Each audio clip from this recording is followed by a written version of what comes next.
I'm good, Alex. Oh, okay. So welcome and bienvenue to another NeurotechX Hack Night.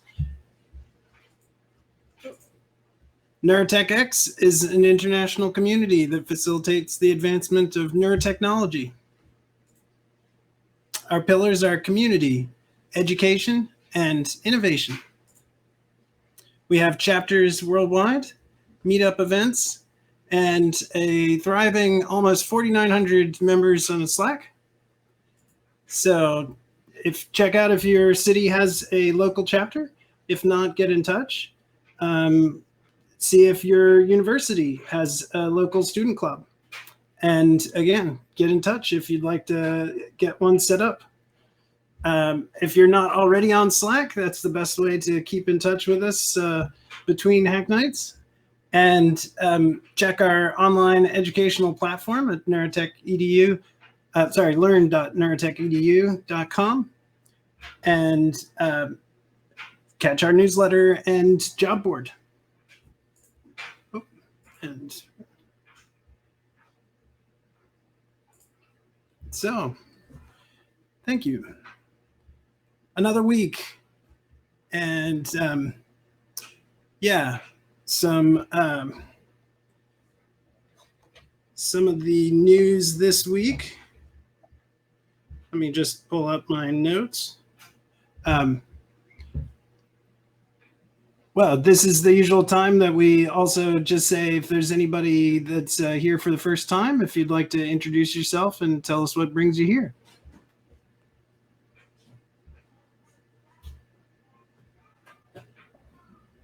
I don't know if I count since I attended. Well, please go ahead, but you can also say that you're an in-person alum. I'm an in-person alum, also first time coming to the NeurotechX events online. I studied computational neuroscience in college, focused on connectomics. Since then, I worked at a bunch of different places. I worked in election forecasting. I worked at Civis Analytics. I was working on a neurotech project for a little while before I got pulled into COVID modeling for the Army Quantum Division of all places. So I was there for a little while, and yeah, I mean, I have a fairly eclectic, odd background. So I'm here. I'm excited to be here. Excited to learn more. And great to see you back. And you also said that you're going to be getting an open BCI headset. Yes, I am. I have one showing up in the mail soon. My 3D printer can't handle the full headset, so I am purchasing one. I'm purchasing a pre-made one with all the electrodes and everything. So I'm really excited for that. It is possible to print it in halves and quarters. My 3D printer also didn't do that, but one of the benefits of the 3D printed headset is like the little clips that hold the wires, they might actually give way because it's just a thin piece of plastic over, like, I think I got mine like 3 years ago. And you'll be able to 3D print little pieces like that and custom covers for the board. That's good to hear. Okay, then in that case, I will make sure that my 3D printer is still operational for the little repairs. Yeah, and I even tried a couple of custom board designs myself. It like normally just latches on, but I extended the top part of the cover just a little bit more so I could screw the top cover in, so I knew it would never come off. Huh. Well, the more you know. Okay, then it's not totally useless. I also have a 3D pen, so I can probably like do small repairs and like adherence and stuff.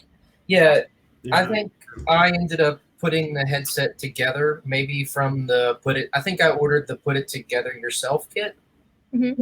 And it was kind of tricky. I had to use like some Loctite gel and hold it very carefully. I was so nervous when I did it, but I did okay. And it's still holding up. All right, nice. Okay, good to hear. At least it's repairable.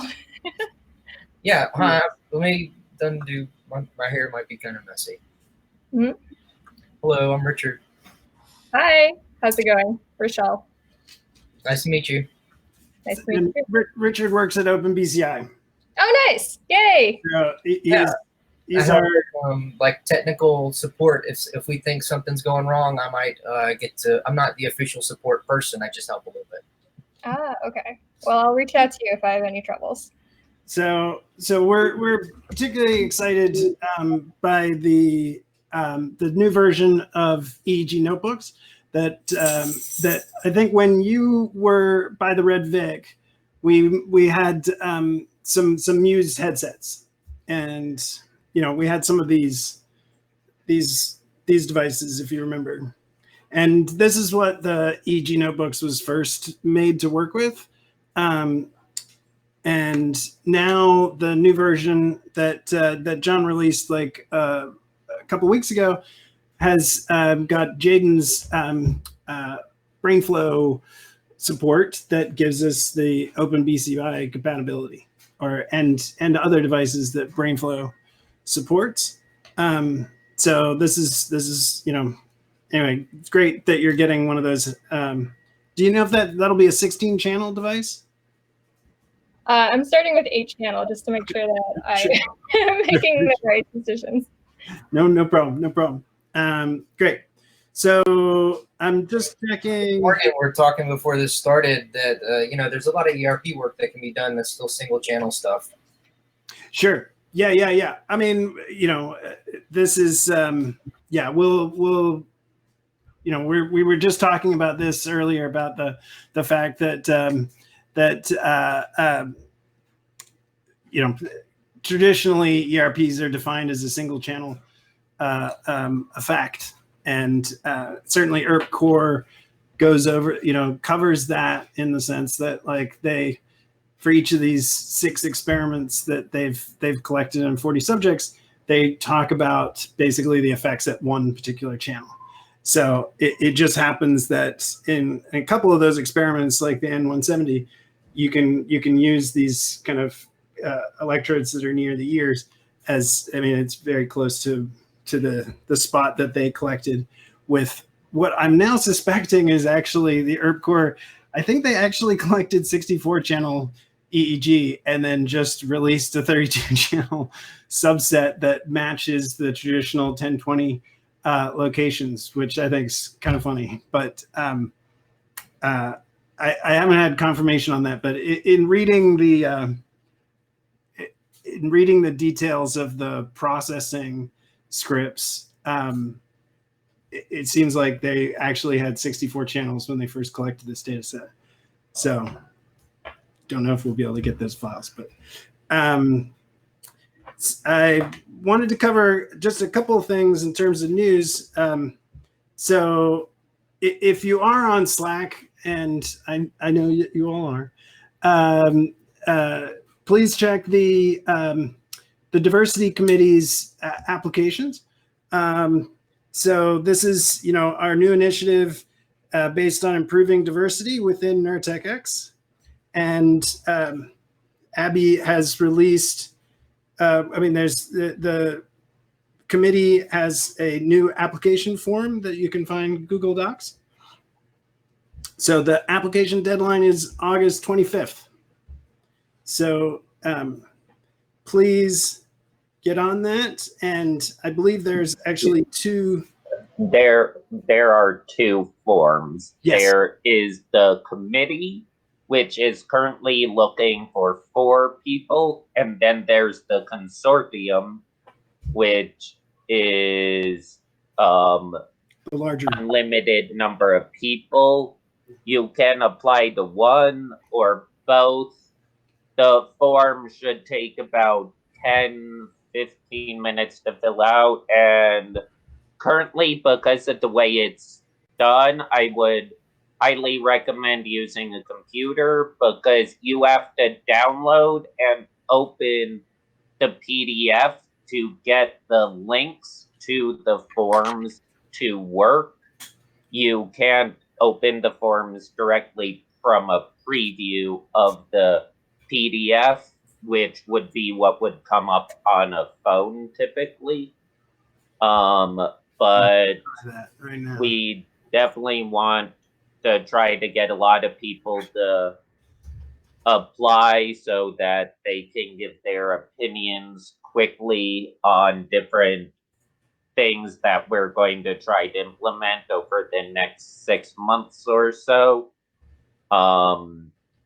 Yeah, and it's it's very important to a lot of people because this is one of the things that could really help both educate.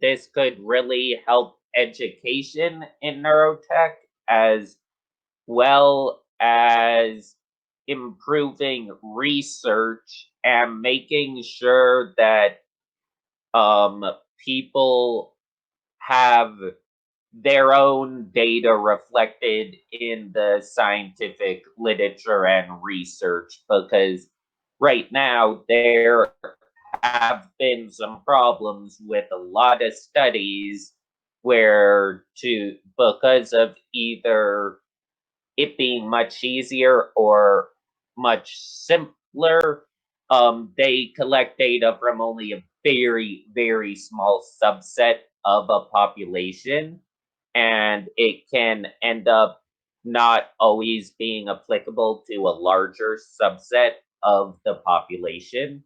So making sure we take strides in improving the diversity of research, the diversity of education, and help people who are generally left behind in the field um, do what they want to do in the neurotech field.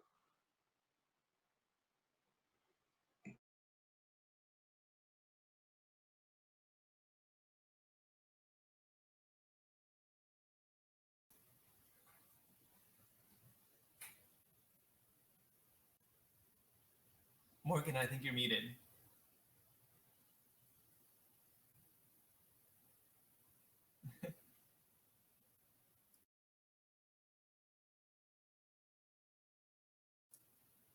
Morgan, can you hear me? I think you're muted.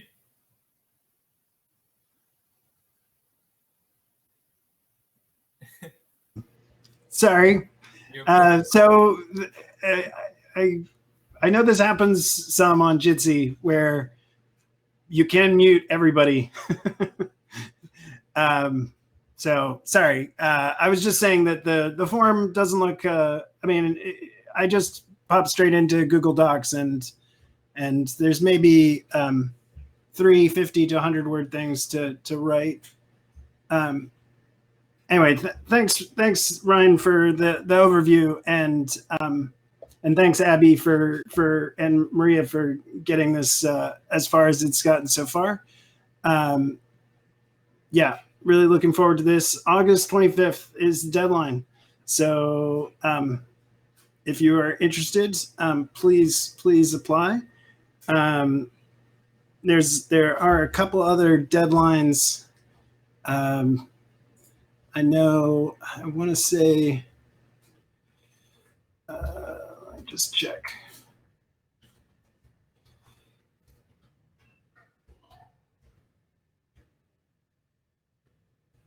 I mean, this is more maybe just imaging. I just check the deadline on this.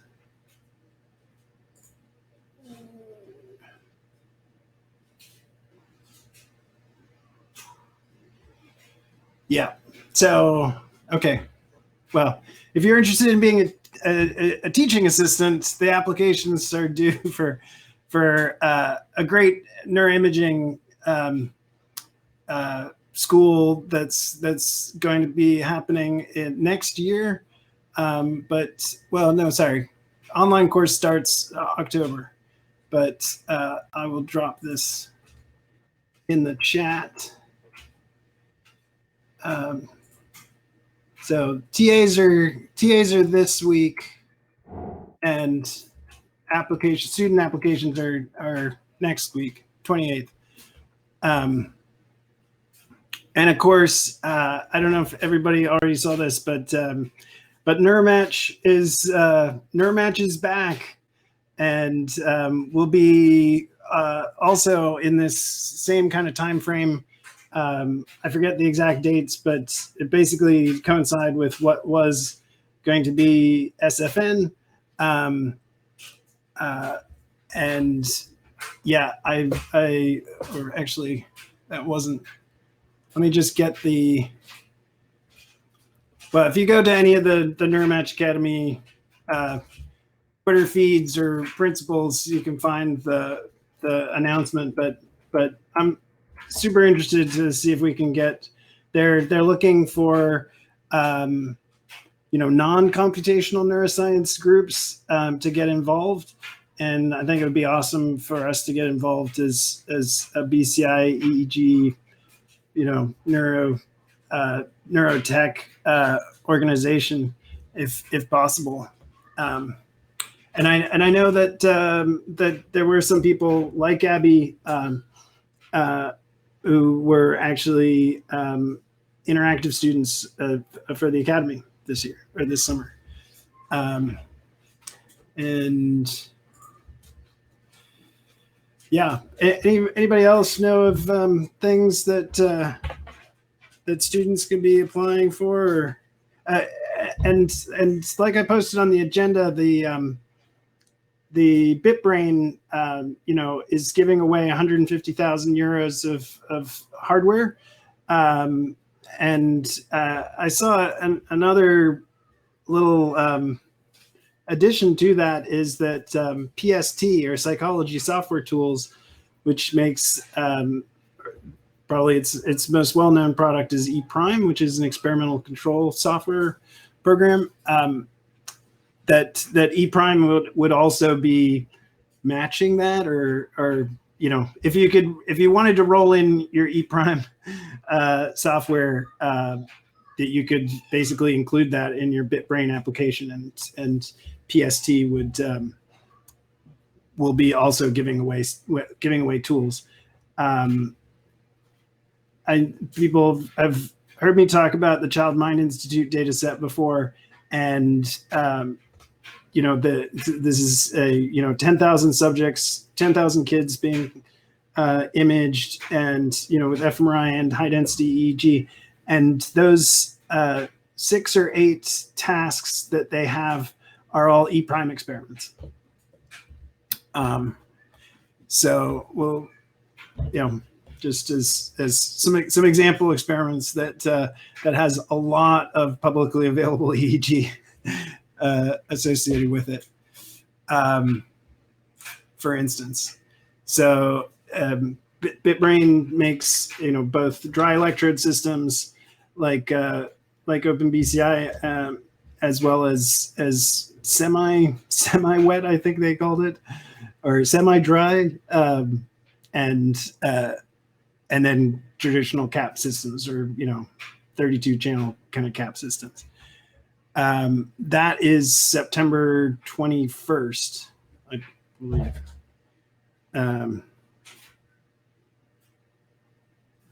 Yeah, let me just check that.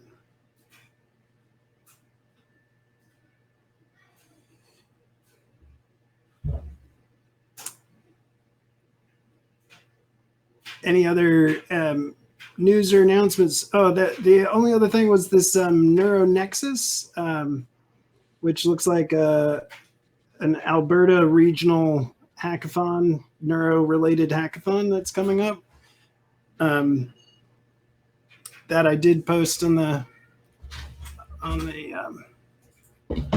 Slack. Did anybody? So apparently, this is not the first year that they're doing it. I asked Kyle about it, and he said that he saw the posting, but it didn't seem to suggest that he's been a part of it before. I don't know how.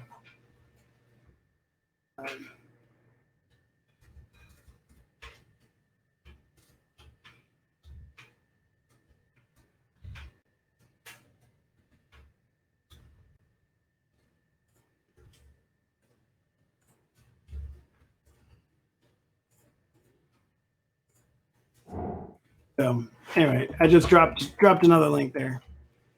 All right.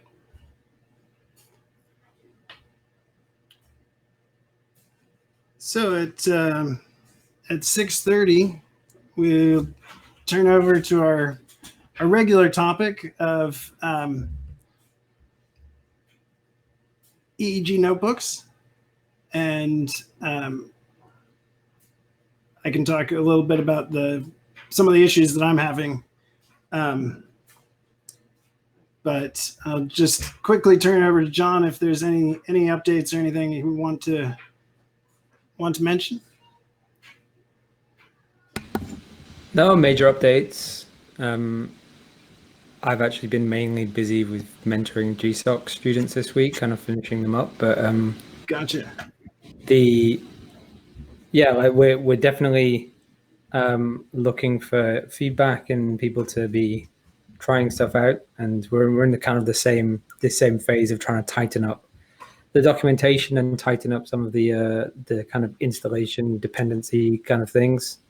So that's kind of it for my update on that, really. But let's hear what you've been working on, Morgan, because you've been doing some interesting stuff.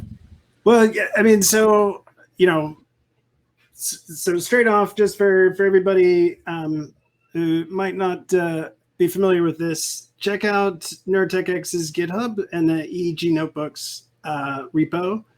And like I had mentioned earlier, this is the full merger with what Jaden had been working on with BrainFlow, and giving EEG notebooks just a lot more hardware compatibility, right? And as well as John's refactor in terms of making this a much more slim library, and therefore changing some of the ways that it was able to be used in a variety of different ways, and we're trying to make it a bit more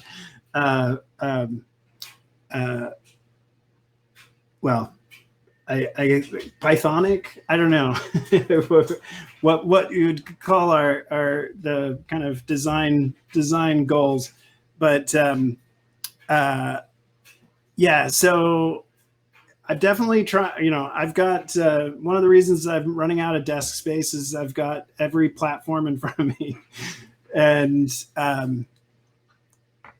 I see on Windows that at least the default is it's not defaulting to making a data directory inside documents.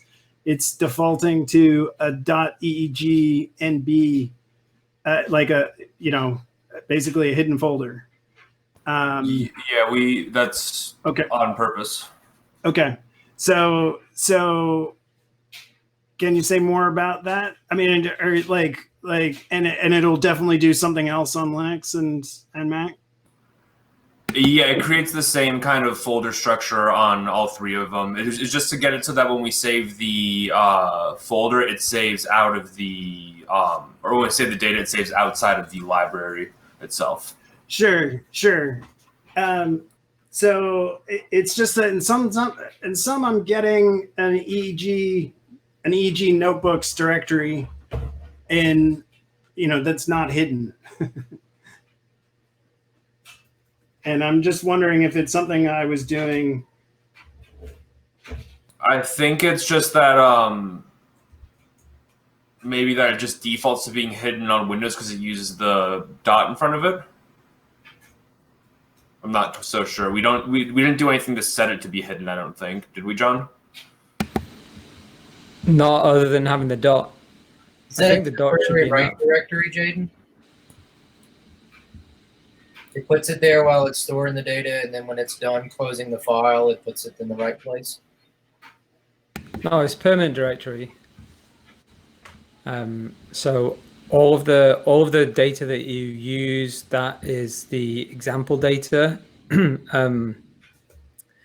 and any data you record, and there's possibly some modifications we could do to the default recording location, but certainly like the example data, you download it and it gets put in a standard folder in your home space in a hidden folder. And that's the same behavior as MNE and Nylearn and stuff. It's kind of where by default programs tend to stick to the example data sets. So that's what we're aiming to do there.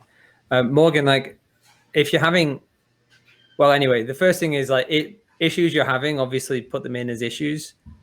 Well, I just wanted to check that it was expected. Yeah, that's the intended behavior. Yeah. Okay. I mean, yeah, I mean, I'm seeing that here. It doesn't matter on Windows that the slashes are the wrong direction? It does not. Okay. I mean, I've been playing with Windows Terminal and the preview of Windows Terminal, and it's remarkably agnostic to a bunch of things. Yeah, I was worried about that at first, and I even started to like change some of them to be the right way, and then I opened up the terminal to check, and everything worked fine either way. Yeah, so. no, I mean, it seems to work fine. So just back to the quick start instructions. Is you do have to give, or the only way I can get quick start to run is by setting subject as int, parentheses number, and session is int parentheses number, which is not included. And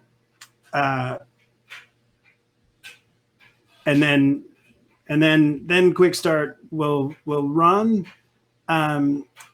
But I'm still having the problem outside of Windows in terms of connecting to a stream. Basically getting a stream going and connecting to it, which I think is perhaps like the only real issue. With news? Yeah, it is with news. Yeah, I mean, I do have my Open BCI running now, so I was going to check, if that should be working with Open BCI.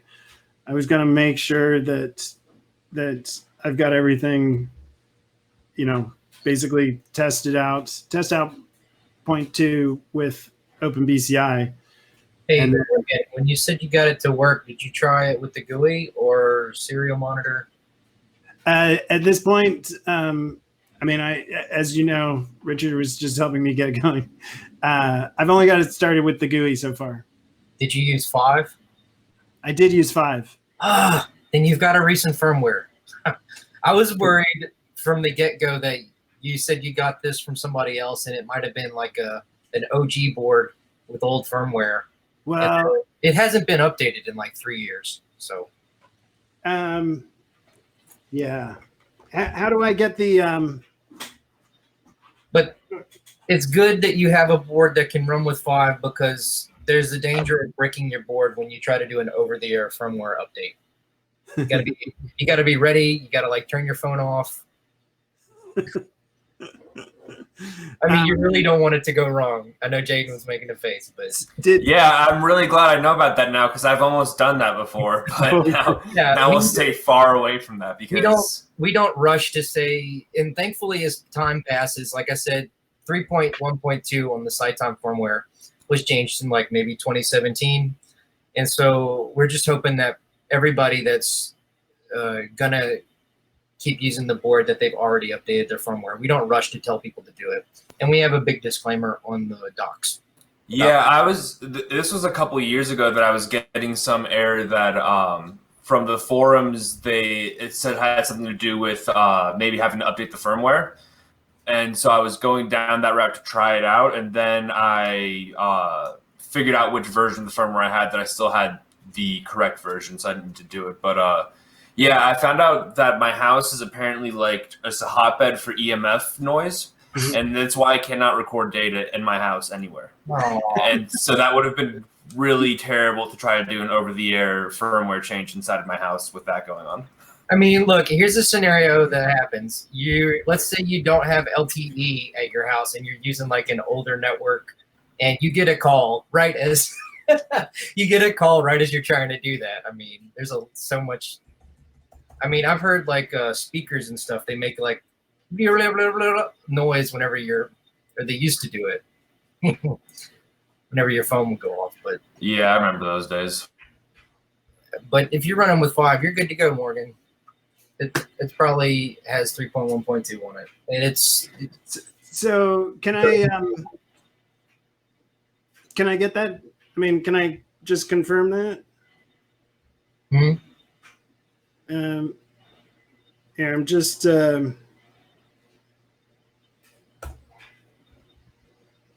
gonna try and see if I can collect from this board.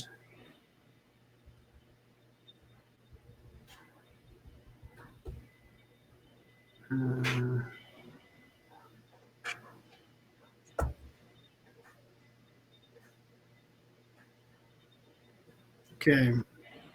Sorry, it's just doing. I should have changed the duration. and Morgan has like the Mark III headset. Yeah. The Mark IV has more nodes, really, and that also means it has more comfort nodes. And if the spikes ever get too hard on your scalp, then it might be time to readjust all the nodes again to your head very carefully. It's also important to make, I'm telling mainly because Rochelle's on the call. Yeah. When you adjust the nodes that have electrodes attached, go ahead and unplug them from the wire that goes to the board so you don't twist all your wires. Because if you do that too much, they could just give out like an iPhone cable or something. And are the wires replaceable, or I actually haven't seen yeah, how- there's somebody in another country, I think, made a support ticket or something, and it completely snapped. The wire completely snapped from the thing. They didn't say how it happened. We didn't question why, but we would have basically had to send out the whole electrodes, and that's like a kit that we sell. So it was a really tough spot.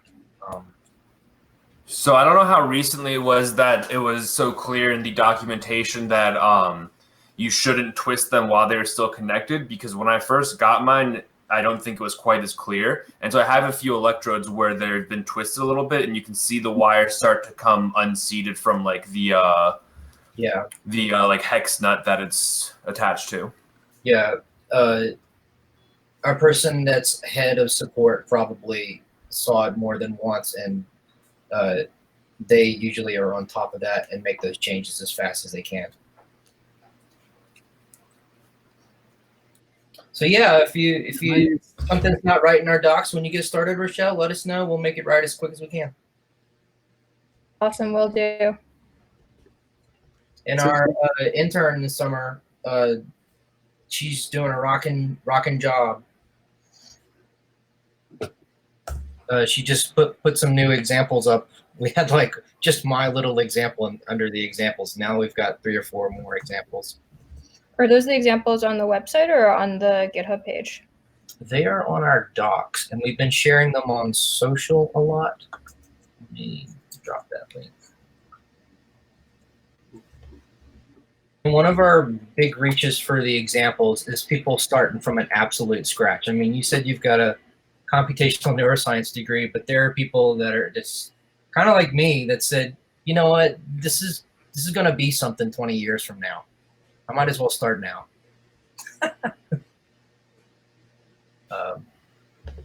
Yeah, we got a couple. Here we go. She's been doing an awesome job.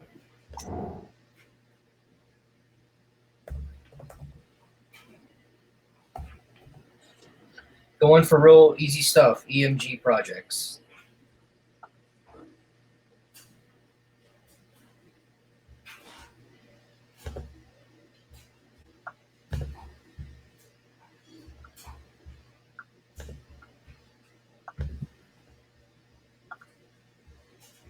Oh, I see the link. Thank you. Yes, ma'am.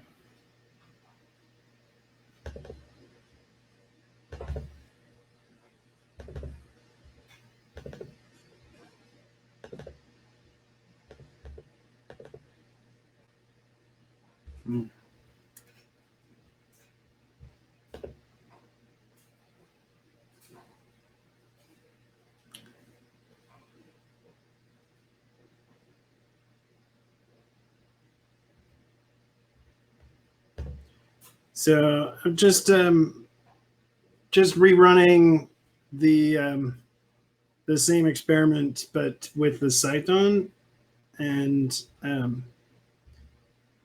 still not, it's creating the folders, using the save underscore file name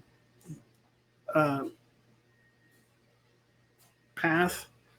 But I'm not saving any kind of CSV in there. And I don't seem to be getting any error. Margaret, try doing the thing from using the code from the M170 run experiment page on the documentation rather than the quick start. I mean, I think it's going to be exactly the same, but just try that. Sure.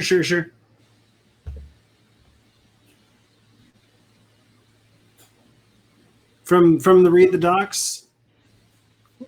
From the GH pages. Is this link to from the GitHub repo? Okay. I need to take down the read the docs site because it's now completely out of date. Sure. And Google knows it too well, so it's probably throwing a lot of people off. Just 1 second.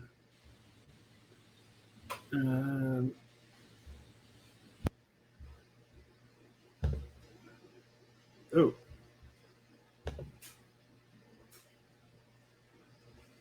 Okay.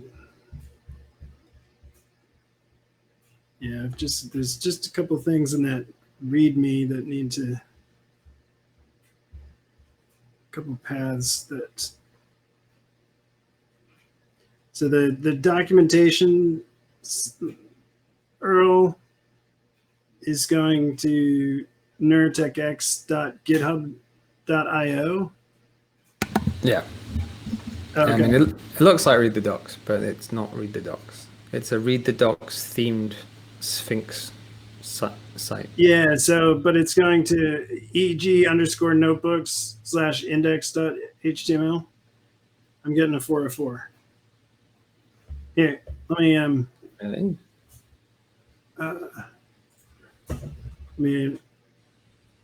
let me just see if I can get rid of that, if that changes it now. Wish I could share my I've got three PCs in front of me here. For the document, that's the site for the documentation. Here's the link though. This is the link in the README. Oh dear. Now, I'm sure it's an easy fix. I'm just not sure. Yep. Good. Thanks for pointing that out. Okay. It's in the but that's in the README. Okay. Sorry. There's a link in the top right that is correct, but okay. Yep. I can change it. Okay. It's just it's a dash instead of underscore. Gotcha. Yeah. Okay. Oh yeah, I see the 404. Sorry. Okay, my bad. Fixing that. No. That's. This is good. Okay. So now I'm checking the.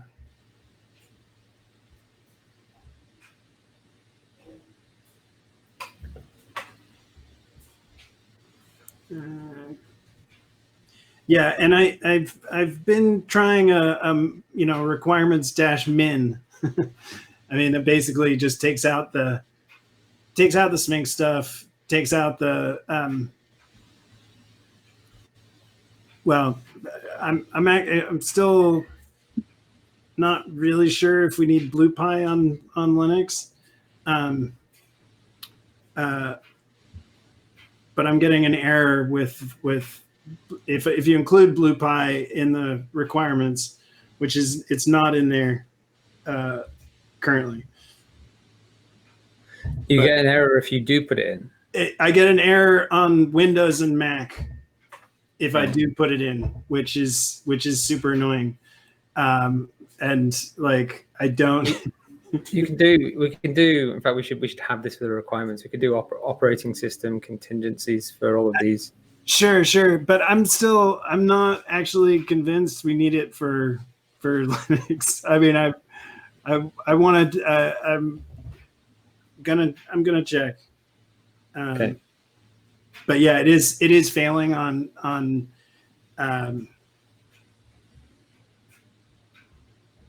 both, and that's just like a conda, so it's like Python 3.8.5. I think Yeah. it's what I'm getting with Python 3 now. Yeah, this is something that we need you or other people to do, is to kind of like sort out the requirements for Linux and Mac, because I don't have access to Linux and Mac. Actually, no, I do have Linux. I can do the requirements for Linux. I can't do the streaming, but I have, like, there's plenty of Linux grid compute things that I can sort that out. But Mac, I don't have access to. Sure. And in the meantime, just bug reports will help in figuring this out. Yeah. Well, I'm also just trying to iterate and lose some of the things that, or at least on the Mac, like pare down the kind of like specific instructions, and then just have, it should just be one set of conda install instructions. Yeah. Okay. Let me try. I'm in favor of eventually packaging it into an app that's just an exe or DMG for Mac. Well, that's there. There's a problem right there. Yeah, Mac signing isn't that easy. exe for Mac. For Mac, and it took our guy a couple of tries, to say the least. I don't want to get distracted, but yeah, I saw when we talk about Python, like MNE processing, but in particular the ICA stage for ERP core. Somebody was actually recently asking about ICA automatic component identification on the M&E list, and Guillaume's or somebody working with Guillaume Dumas on the hyperscanning Python package. So it's like HyPip. I don't know if that's it, but it's HYPYP, and suggesting that people look at that. And anyway, I was checking out that package, and they're using another Python installer, like I think it's called Poetic. Anyway, I mean, it's like this past week, I think I've seen like 3 or 4 different takes on like packaging Python, which of course is like, shouldn't it just be pip? Let me just try this. Well, so this is something like what Jaden had sent me, just setting the EEG device.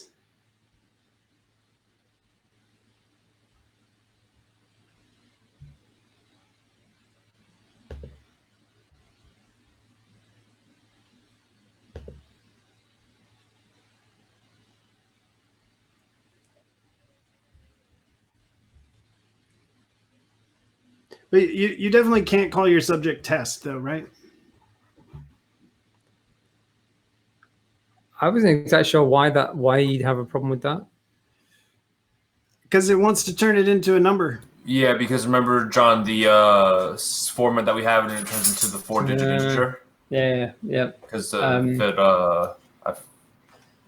think it was Kyle's queuing that did that. Yeah. No, that's fine. Okay, you're right. So maybe we could have that like 999 or something. Doesn't need to be 10. I'm pretty sure. Okay, good. There you go. 999 it is right now. I will make the change. Yeah. I always go for 007, but that's okay. Oh, actually, that's tempting as well. But you have to set the session. You have to set the session number too. Right. Okay. I mean, I get a not enough variables included. Yeah, okay. This quick start code, I think I probably just wrote it from memory and No, should run it. I mean, I see it. I mean, this is this is part of me is just wants to double check that I'm not actually doing something else wrong, and but I can make these into issues. Well, the quick start, I can check over that and I can fix. Like that's straightforward. So just thanks. You've oriented me to some issues, and Cool. that's enough for now on that little bit. Cool. Yeah. And yeah, so so now if I wanted to download, so from the old repo, can I, yeah, I mean, there's enough changes to the paths, right? So it's like the paths don't exactly work with the current naming, right? Because it's like, it's just audio and visual as opposed to having the experiment thing.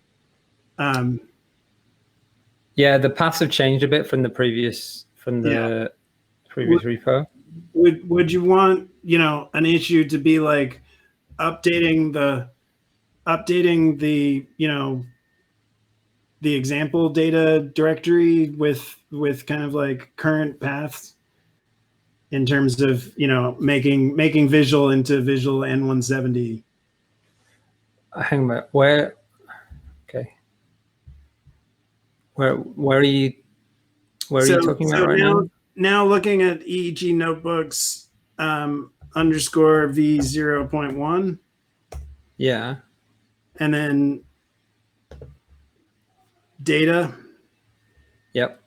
So right there, that path would be, I mean, would I just drop that into, just drop auditory and visual into the root level of that's EEG? You're not using that anymore. Like that's just legacy now.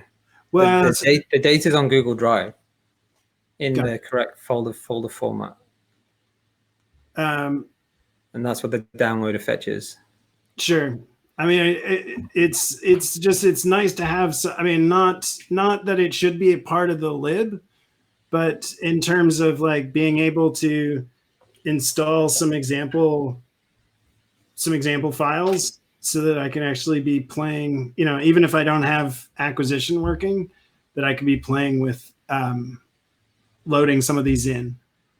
Yeah, it's there. Like the example does it. There's a data fetcher. Like it'll just download the data if you don't have it. And yeah. It was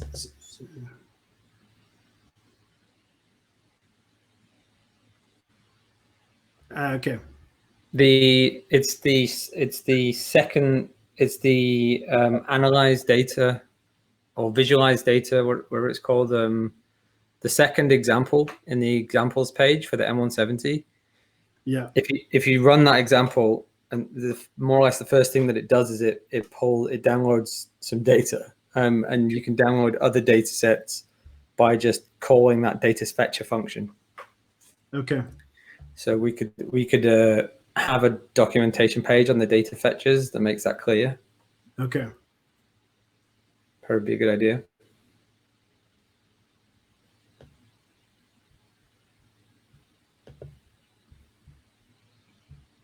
Okay, so I see the load data. Yeah.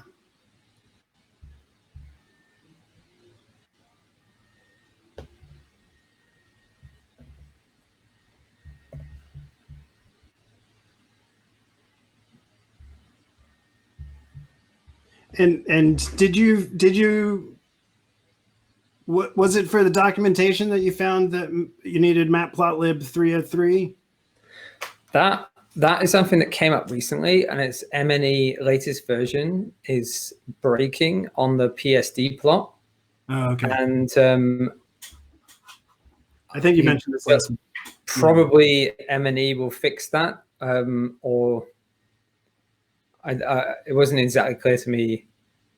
But we need the latest version of MNE because we're using their latest kind of montage function, so we can't roll back MNE too far. So I rolled Matplotlib back a bit, but that's a temporary fix really until MNE sorts out that thing, and then we'll depend on the newer MNE version, and we can depend on the latest Matplotlib version.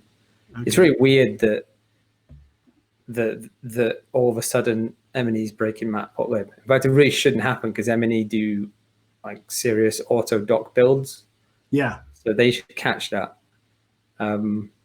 So it's possible I was just being dumb, but that's how it seemed to me, was that MNE was breaking Matplotlib. Okay. Matplotlib was breaking MNE. MNE was breaking on a Matplotlib thing. That's the reason for that specific dependency. I know it's a bit weird, but it caused me headaches for a few hours. So that was the fix.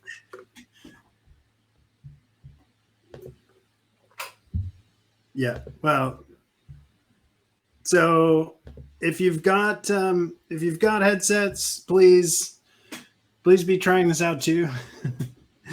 And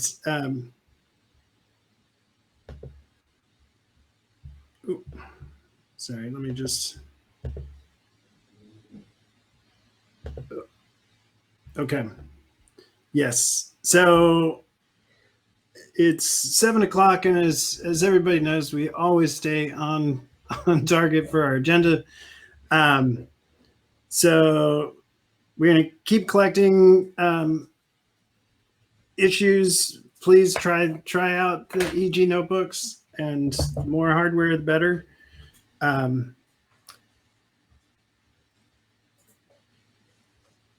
I forgot. Did I have?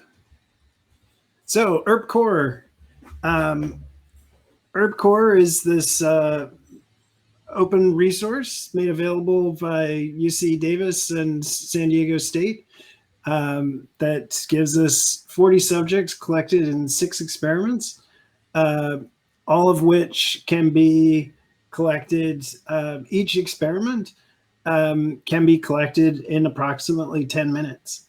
And yeah, as Devesh and I have been seeing, going over so in addition to the raw data, they make their EEG lab, ERP lab scripts available. So these are widely used MATLAB toolboxes for EEG processing, and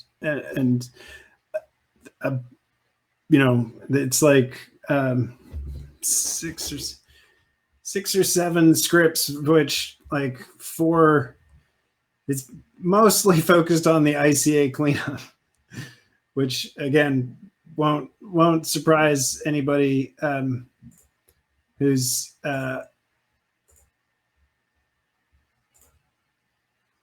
done some ERP analysis before. Or let me just pull this up. So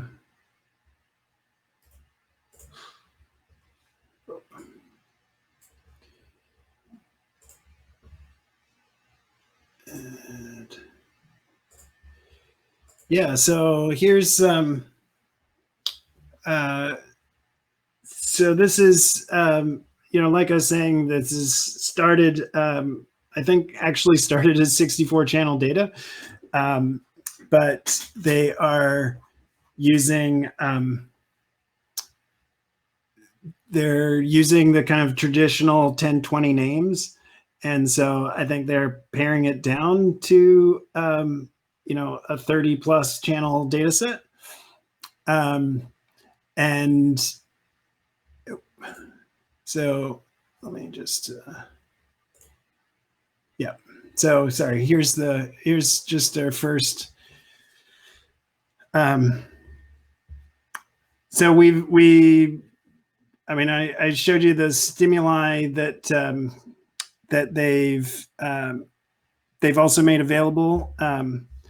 Another issue that's come up in terms of trying to run this myself with their presentation experiments is that so one, we talked last week and I showed you the stimuli that included scrambled versions. The old EEG notebooks had what was it? Faces and houses, I think, and the new ones are faces and cars, and but then also the scrambled versions, so that this has matches certain visual psychophysics properties of the stimuli. Anyway, one of the things that I see when I actually run their presentation experiments is that they have a response. So you're actually responding to the you're responding one direction if it's non-scrambled, and another direction, another side of the screen for a scrambled response. So I'm assuming that that's to match, one of the things that comes up sometimes with a P300 experiment. So P300 you might know as kind of like a beep boop experiment or an XO experiment, where you like press a button to the less frequent stimuli. Is that, if you only respond to the less frequent stimuli, sorry. Shasha, could you close? Sorry. 4-year-olds are taking care of the dog. One of the problems that you have is that if you're only responding to the less frequent task, less frequent stimuli, that you've got this motor potential and certainly a readiness potential that's coming in that's only associated with that particular stimuli. So I think I get why they're doing like a response in both conditions, and again, like everything about this particular data set is here. Just 1 second. I see a.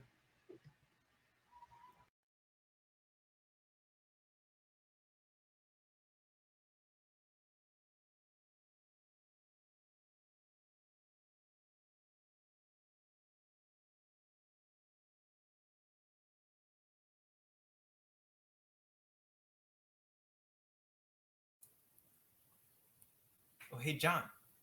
A little bit. Oh, ready? This is the specific. John G. A little bit later, I might ask you some EEG notebook questions, like what questions you might have. Great. Yes, that'll be great.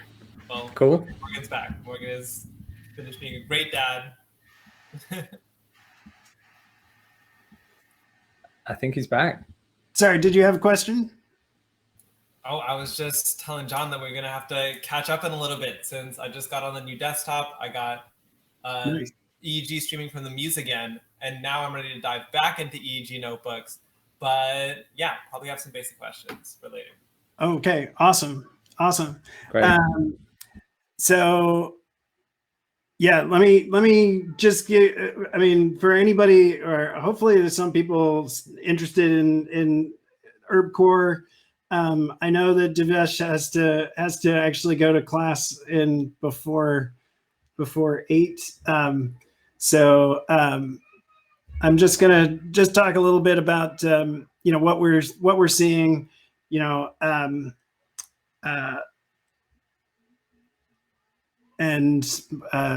sorry, helping my daughter. I forgot where I left off.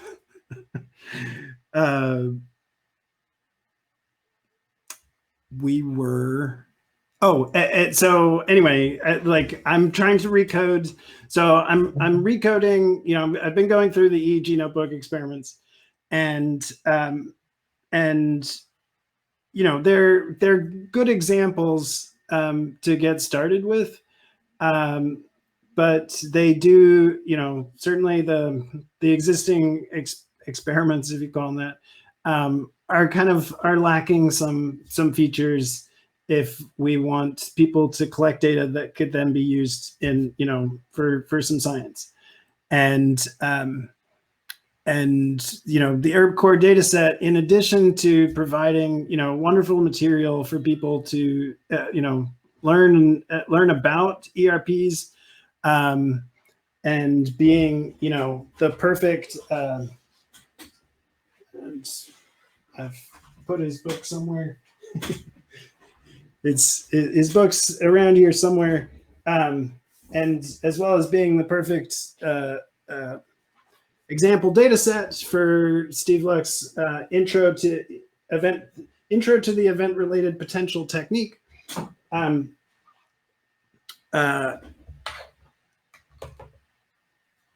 We need to update these experiments. So anyway, in addition to the way that they randomize, we need to add for most of these tasks, even though the analysis will be stimulus locked, in the sense that we're going to choose this period of time, you know, like 200 milliseconds of pre-stimulus and 800 milliseconds after. I also need to add responses into the experiment to make a Psychopath version of these. Yeah, responses and fixation cross. Yeah, a lot of the time. I don't know if you've looked at the queuing experiment, but there's a lot more. Have you looked at that? At the presentation one? Yeah. No. In EG Notebooks, Kyle's queuing experiment. That's a much more complicated thing, and it's got button presses, and it's got I think it's got a fixation cross. Yeah, and it's got these gratings that appear either side. So maybe you've got the stuff for that already, but one that'll help, because yeah. No, run it. You know, run it the way you run it with just the experiment. You just do like import queuing and then queuing.present, and you'll see they did a great job, actually. Okay. Yeah. Okay. So that's kind of like the most complete EEG notebook experiment. Yep.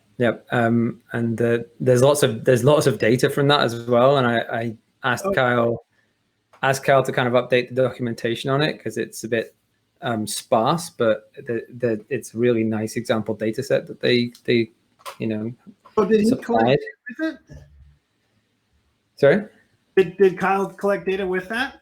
Yeah, they did. Like in his class, there's 80 students or something, two terms.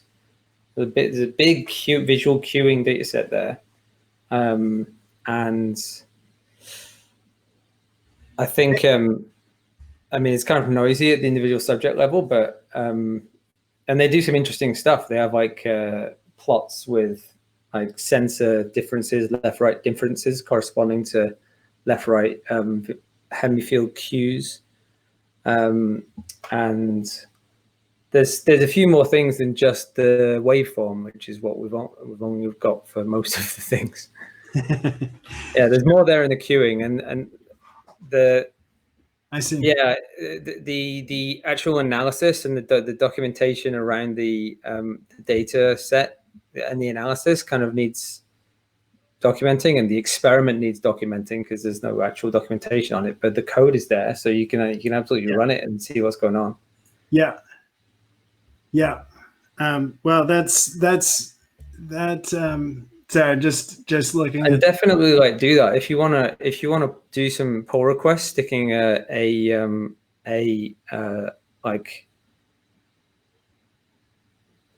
I mean, maybe we could add in a response time task, but minimally a fixation cross for each of the visual experiments. Then great, because a fixation cross and a button press to like sit for saying we're ready to go, and maybe even some minimal instructions at the start. You know, like the standard things that you have. We don't have all of those standard initial things. It's just kind of press go and run. Yeah. Really, ideally, there would be some instructions like get ready, press space bar to begin, right? That's what comes up when you actually like press run, and then you press the space bar, and then you get maybe some more instructions, and then you get your fixation cross, and then so on. Right? You know how these things go. Yeah. We definitely should have that at the beginning of the N170 and the P300 experiments, and maybe just all of them, especially the like press space bar to begin.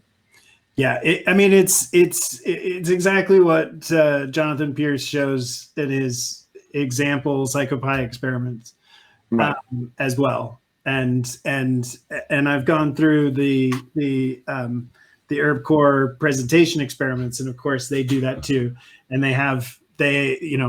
it's very, very common in these kinds of experiments for you to give the subject a little test run.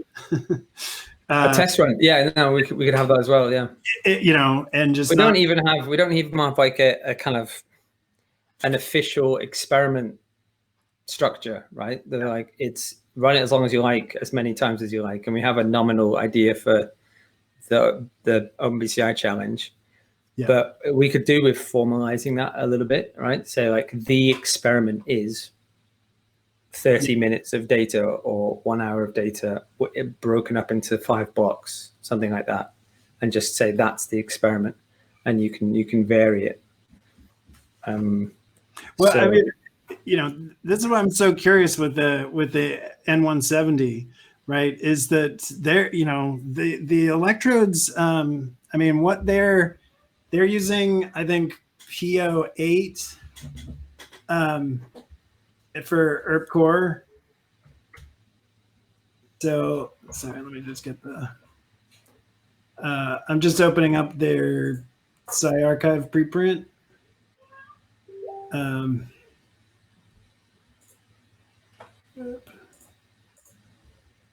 Just another thing well remember, so the queuing experiment I'm pretty sure it has reaction times in it as well, and there's actually one of the examples in the analysis in the web page for that. In fact, I'll pop in the link for you, but it's actually an analysis of the reaction times from the experiment.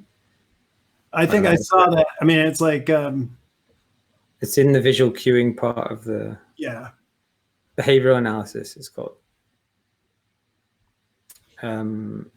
So I'm pretty sure the code, the experiment has like the reaction time, the Psychopath stuff for saving reaction times, which you can just pull over. Yeah, so the N170 is focused on PO8, which is pretty close with the Muse. And so I'm curious, in 10 minutes, I mean, they're just using 10 minutes of data.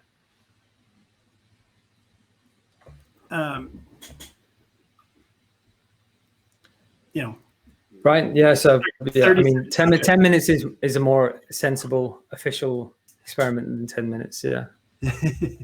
We want more than that for the OpenBCI challenge. We want people to give a reasonable amount, like an hour.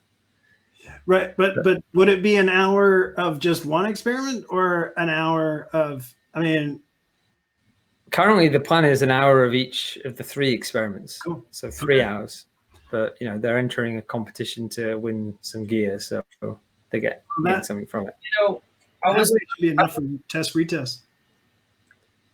I've been thinking for some time, like, on how do we make sure people don't rig the system. Oh, my hair is looking great. People don't rig the system, but I don't know if I say it now, we could check if we make it. We should be able to check the size of the files if there's 3 hours worth, and we should be able to calculate the number of bytes, and that can be done without popping open the files. Yeah, good. Yeah, a few checks like that that we can do at the file structure level would be very useful for checking things for sure. And that's some work. 3 hours. I mean, having the headset on, like the Mark IV headset on for that long is kind of challenging. And then that's not the real challenge. It's your actual attention. Yeah, I mean, it would be more, obviously, it wouldn't be 3 hours in continuously, right? It would be 1 hour, but probably 1 hour with a little bit more, because 1 hour with some breaks. And then maybe you do the next experiment on a different day or something. But that's part of what you're expecting with the experiment, is to have all kinds of samples from different times and hopefully finding some commonalities. Not necessarily. We're not asking people to make recordings on different days. Yeah, right. We could do. You could We say, could say do half an hour one day and half an hour another day, and then we have like a day test retest. the most stringent thing that you could say is, please only do each experiment, finish making an hour of each experiment on that day with breaks, and then go do a different experiment on a different day. Yeah. Would that be better? I guess, yeah, that is important. That would be better than someone trying to do 10 minutes of 3 experiments over 5 days or whatever. Yeah, I'd rather they did them all in one go. And the kind of normal, like, psychology, cognitive neuroscience experiment structure is like you come in for an hour, roughly, or you come in for 1 to 2 hours, and you're doing the task for roughly an hour, or less, or a bit less or a bit more. Yeah, that So feels like something that would happen on a college campus. You sign up for the study at the psychology department, you go spend an hour, but then you need to come back 2 more times.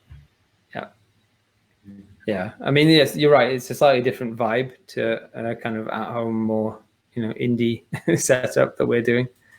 But I'm kind of broadly, I think we'll kind of broadly aim to mirror that as well. Anyway, just to keep things understandable. There's a lot of interesting questions around like repetitions and different days, and also even time of day. And these are things that we could potentially get good data on with this stuff, but maybe not yet. Maybe we'll try and keep things keep the variability, or the number of moving parts, number of variables, as low as possible. So I dropped a couple relevant links just about erpinfo.org teaching material. And so again, for anybody who's interested, there's a virtual boot camp for event-related potentials that that UC Davis has made available.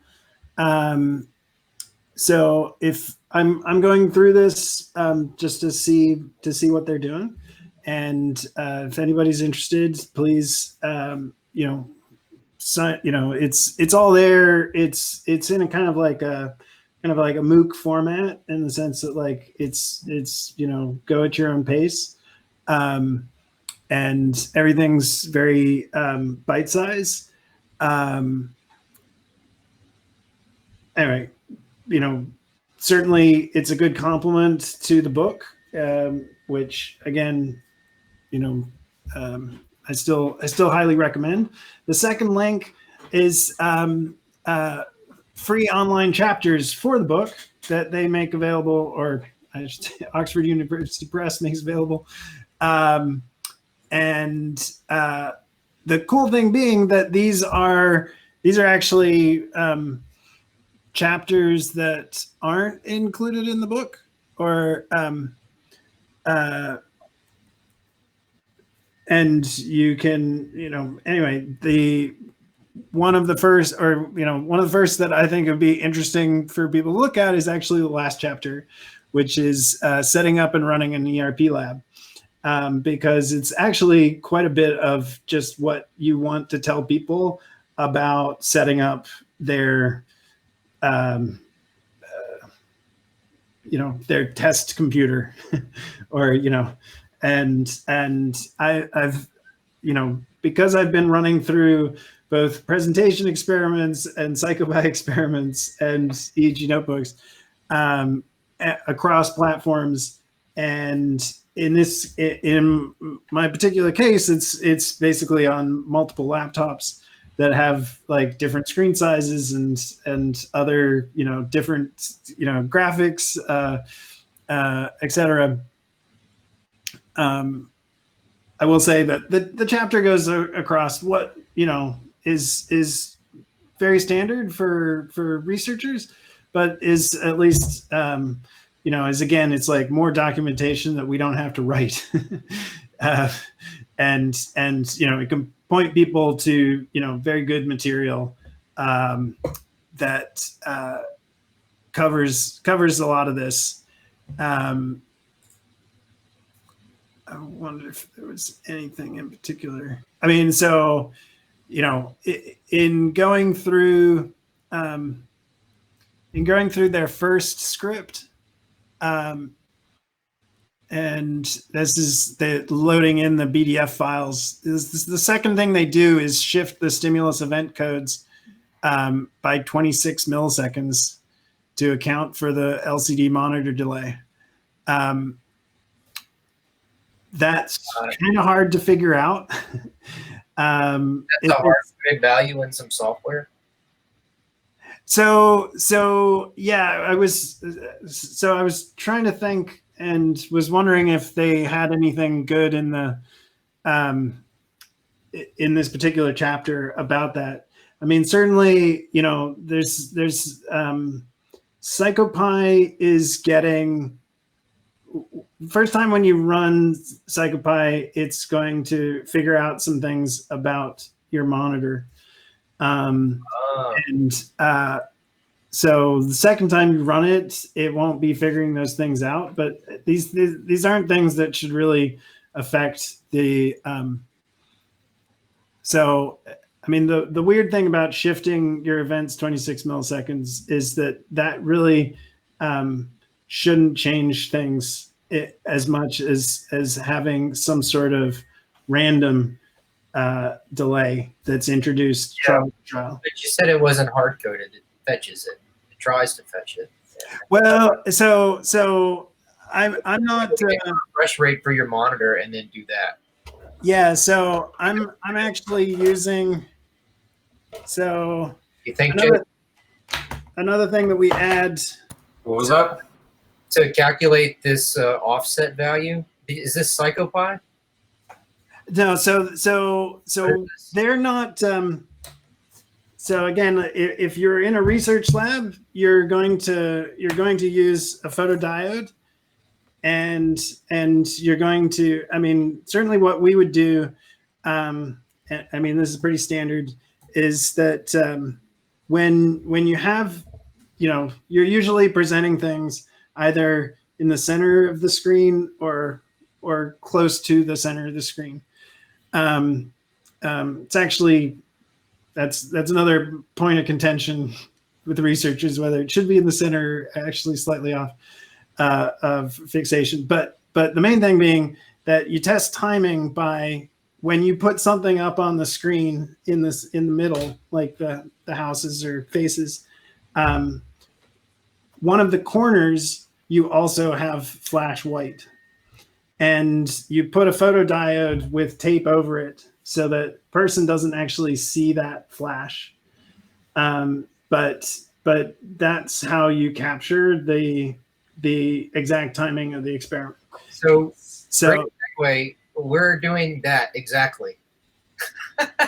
Sorry, say again? We're doing this exactly at OpenBCI. We're planning to maybe make something that's easier, just the few components, But you can get a photodiode. We've even got a repo. Maybe I should share a link to the. Please. One of the first examples, we were like, oh, let's do puppies and kittens because they're cute. Someone said, and we were like, sure. But it looks like we might do an entire data set. But what we nailed down is the square in the corner. Yes. Like there's some tricks like doing 5 flashes. 5 flashes, so you can just open the OpenBCI GUI and record anytime you want. And whenever those 5 flashes come up, we know we can trim the data file for the beginning and the end of the experiment. So you don't really have to stress about syncing them because we're doing it with the photodiode. And then we also had to design a mechanism for what happens between the images, when exactly should they be changing. And I got some input from y'all actually in these meetings to influence that, and that we needed to randomize how long each image stayed and the time in between that. And we even found our guy Fanley, he's going on to work on his PhD now, but he found a paper that had a whole breakdown of how we should present the stimulus and do the control square. But you can get a photodiode, hook it up with a resistor, and plug that into the back of the Cyton. You just need about 5 feet of cable. That's another trick. You don't. 1 meter isn't going to do it. You're going to have to be leaning into the screen, and it's going to be uncomfortable. Yeah. So yeah, that's one of the reasons to hopefully have like additional channels, so that you don't have to sacrifice data channels for it. Yeah, auxiliary channel. Yeah, and some labs will even go as far as like essentially coding the experiment by using all 4 corners. So they'll flash at the corners, but they'll use that basically a 4-bit code. And so when they're putting up, you could think of it as like use a different corner for, cars, scrambled cars, faces, scrambled faces, right? And it's not so much as like, obviously the timing is the same. It's basically making it so that your experiment is pre-labeled. And so what I'm really interested. So what I've got here. So I've got like a commercial from Neurobehavioral Systems, which again, I'm realizing that their fully qualified domain name is NeuroBS, which I don't know why. I've known about this company for like at least 20 years, but I'm only figuring out now that it's NeuroBS. But NeuroBS is a well-regarded company that's actually based here in the Bay Area, and in their case. And I've seen a lot of these boxes over the years. So Cedrus makes one. Who else? A famous one that I think was used. So Psychopath just released. We talked about this paper a couple weeks ago. The Psychopath mega timing experiment was that was comparing like 6 different experimental control packages. I think they were using black box. I don't know if anybody remembers this, but anyway, but what it essentially is, and is this kind of box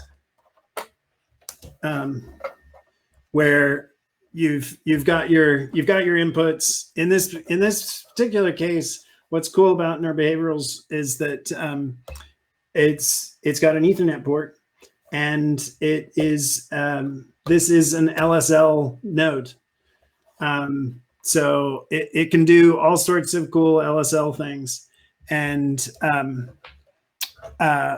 but what I would love to do is just look at as a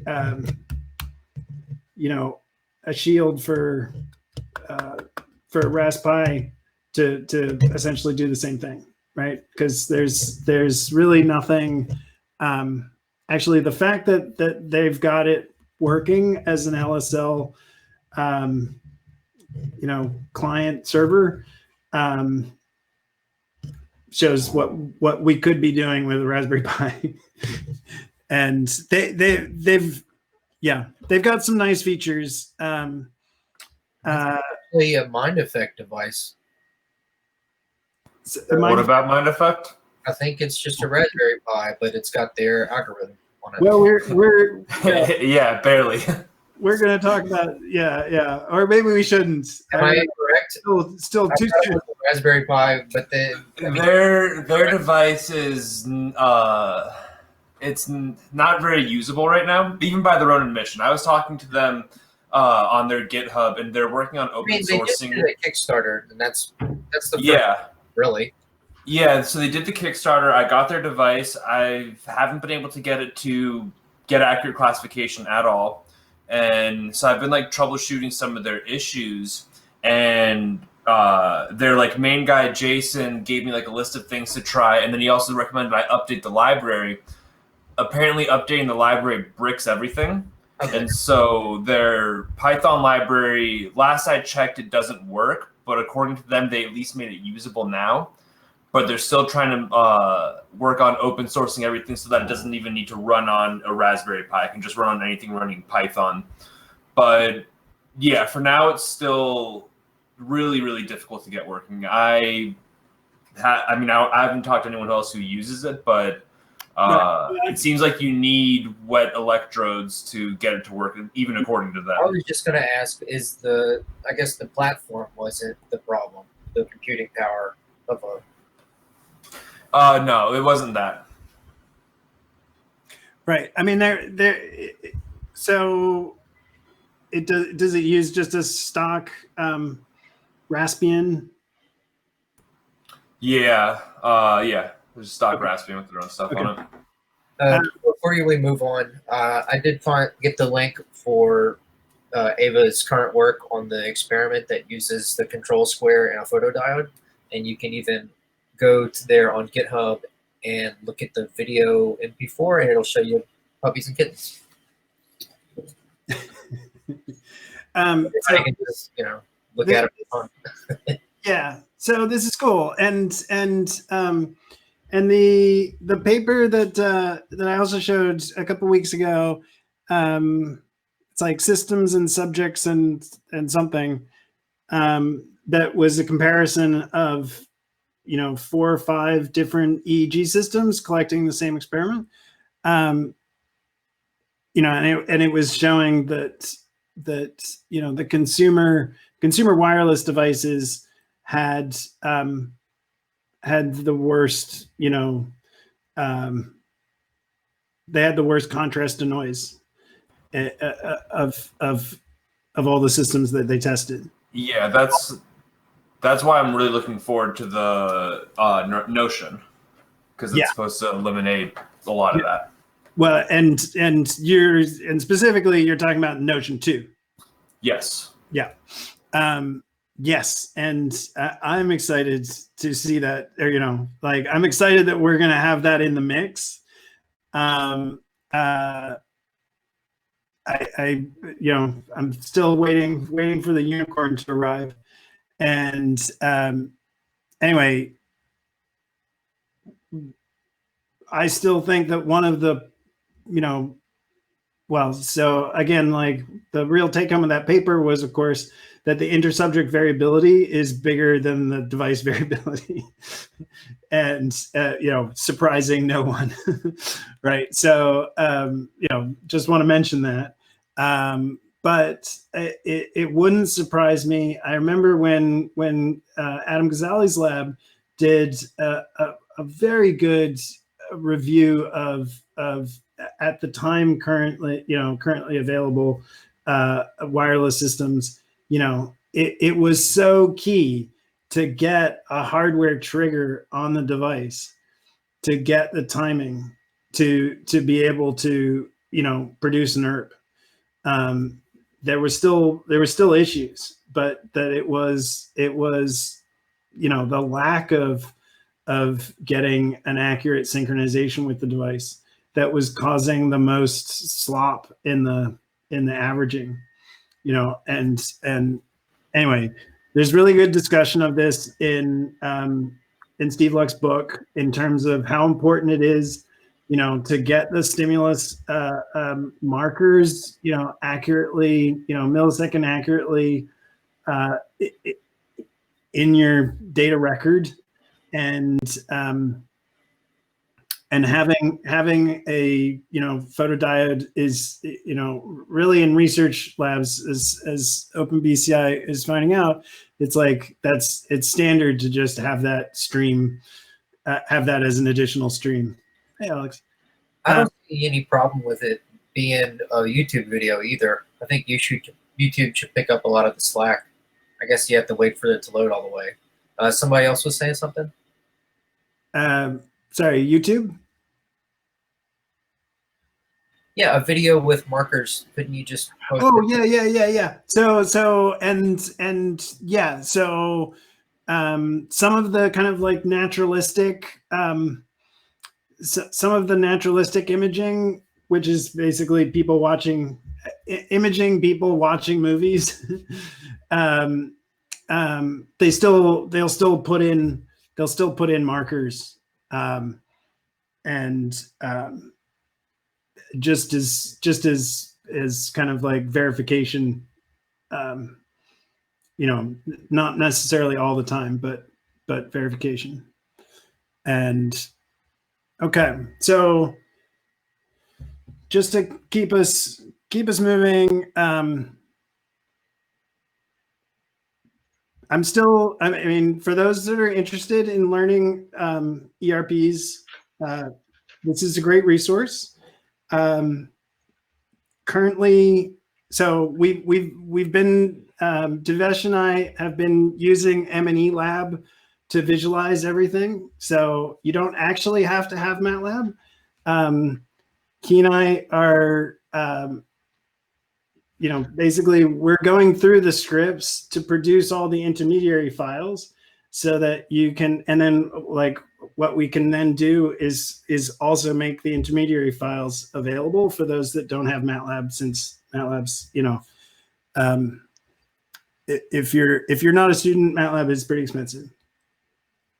If you can't put it on a grant, or your academic institution doesn't make it available. So anyway, and we're also making an M&E version of this, but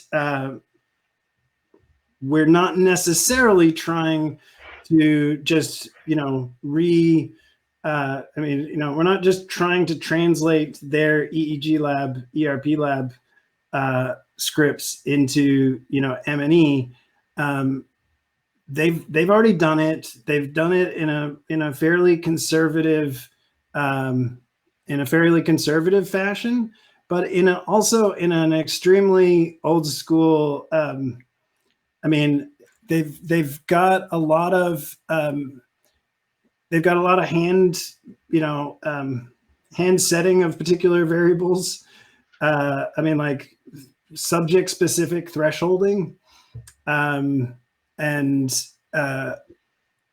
other kind of like stepping through intermediary results to decide, you know, good and bad trials, good and bad components, and things like that.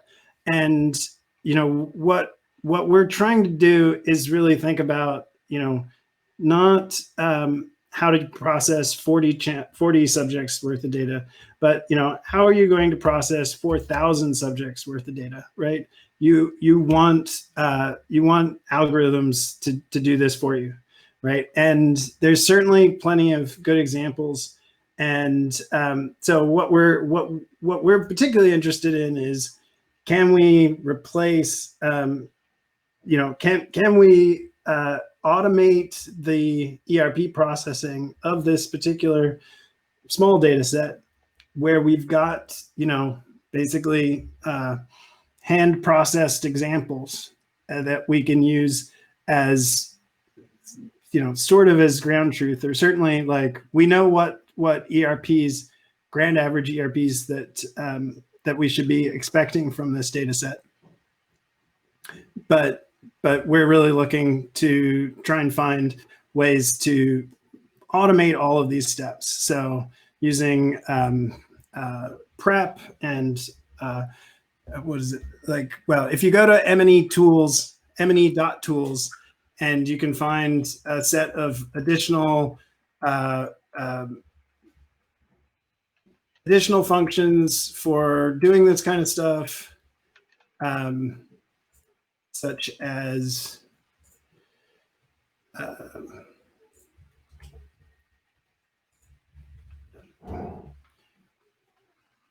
so auto reject and prep, pi prep, and so pi prep is actually based on, so it's basically drawing from a bunch of research papers from the EEG lab developers themselves. But as I was talking about last week, and when I talked about labeling.ucsd.edu, the real step, and you see this in the ERP core, is like script 2, 3, 4. Yeah, like half of their scripts are the ICA component identification and correction, and then script 5 is actually making the epicing, or sometimes it's called segmentation, where it's like temporally segmenting this, getting the 200 milliseconds before, 800 milliseconds after, and then artifact rejection, right? And we all know that ERPs, the analysis part of ERPs is actually just averaging, right? You might say, well, no, there's more than that, and of course, it's doing the stats on those is a little more complicated. But again, if you go through the 8 scripts that they make available, more than half could be quite easily replaced with auto tools. And if you're interested, this is the data set that we're playing with to do that. And so if you want to join us, it's evenings, weekday evenings, and just ping me on Slack. And there's a lot of, like there's 6 experiments. We're right now just looking at the N170, but there's some other interesting ones here. So I put in the agenda just talking about the Neuroscience Gateway. And, so one of the reasons that Devesh and I were looking at the Neuroscience Gateway was essentially like, we'd like to run EEG Lab a bunch, and across all subjects and across all experiments. And so if you're not already familiar, or check the meetup agenda. But the paper that I included,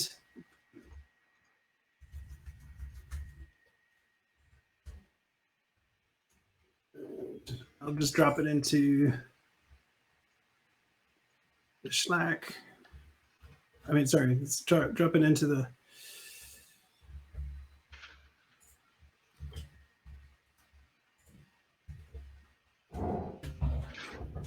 So anyway, this was just published this spring, and is talking about the Open EEG Lab portal interface. And so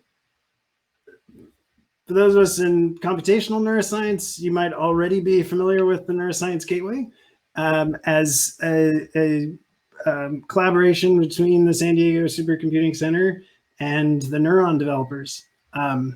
That was really designed to run those kinds of, more low-level computational neuroscience simulations, like the C++ package Neuron and related tools. That anyway, that was how the Neuroscience Gateway portal started.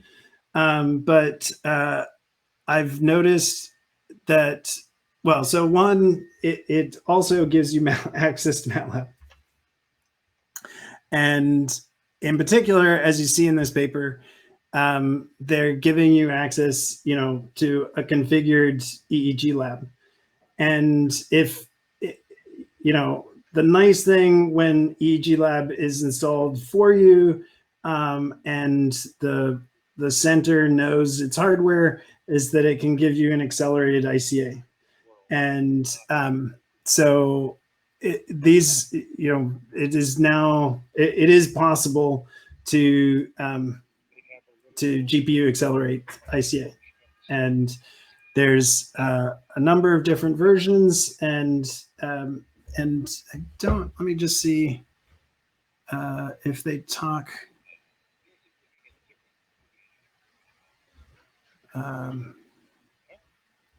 Anyway, for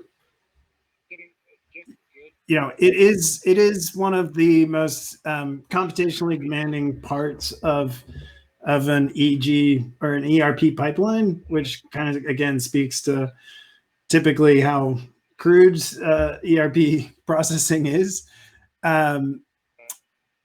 But the randomization stats that are used for kind of like the mass univariate analysis is still pretty tame to the amount of time that you need for the ICA processing when you operate on the raw files. So if you're going to do iBlink correction and things like that, then you're essentially giving it the raw data. When ERP analysis is focused on the epoch data, or the temporally segmented data. So if you've recorded for an hour, you've actually got a lot less data when you're dealing with the epochs than what you actually want to give ICA. So anyway, I wanted to. So I thought it was super timely because Scott McKeague's lab, which are the EEG lab developers, had this paper talking about this, and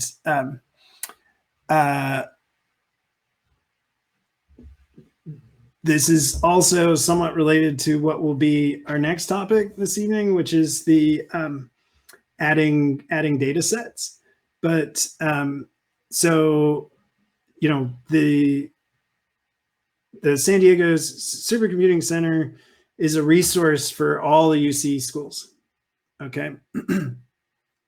And they've, in addition to this project, they've got a project with Russ Poldrack at Stanford, and who heads the Center for Reproducible Neuroscience, and it also runs the Open Neuro resource to make all EEG data, all publicly available EEG data sets available and processed through this same portal. And that's something that they announced last year. It's like April last year. And I'll find the link to that.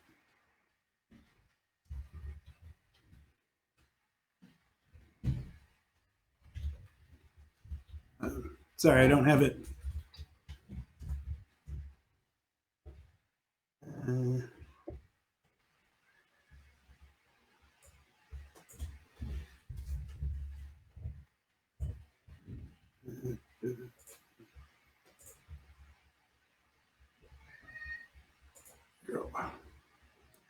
Yeah. Anyway, so I was kind of, it was a bunch of things. I mean, one, we were running on our laptops, and it's not so bad to run when it's on your laptop. It's definitely better if you've got a GPU.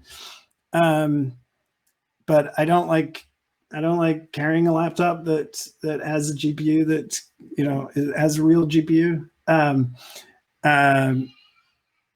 Anyway, so we were checking this out. Now, in doing that, this is something that is really for students, and they're really targeting grad students for this. And so unless you're working with someone, or and I'm just wondering if at some point we would be able to qualify for this. We definitely need to have this. You have to apply for access. But I can tell you what a great resource it is, and and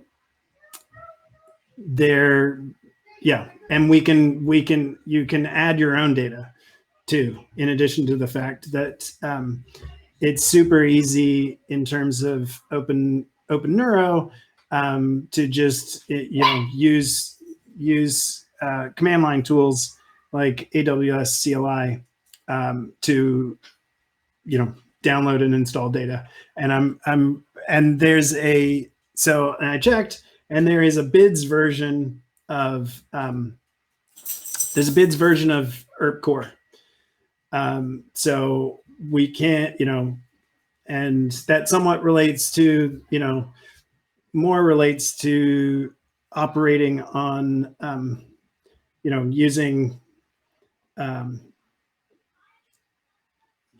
using pipelines in a more HPC way across these data sets.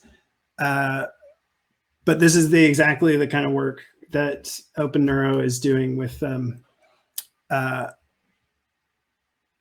Schwartz Center and the San Diego Supercomputing Center.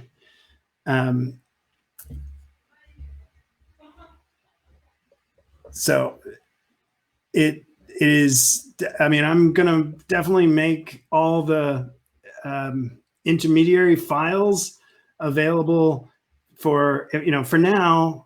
What we're trying to do is produce all the intermediary files so that that people don't need MATLAB, but they can see how the data is being processed, and they can just use M&E Lab as a viewer.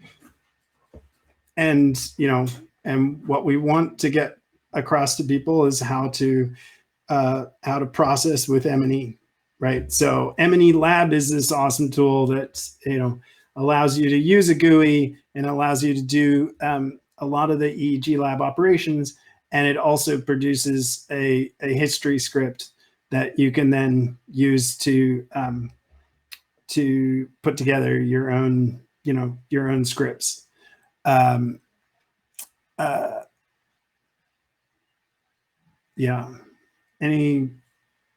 Sorry, I know I'm just I'm talking here, but I wanted to cover this paper and this particular resource, and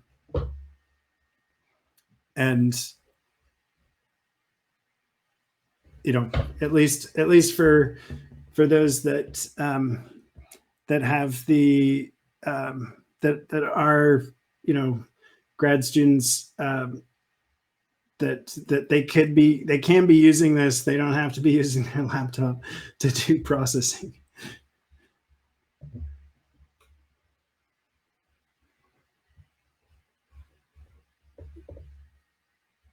So I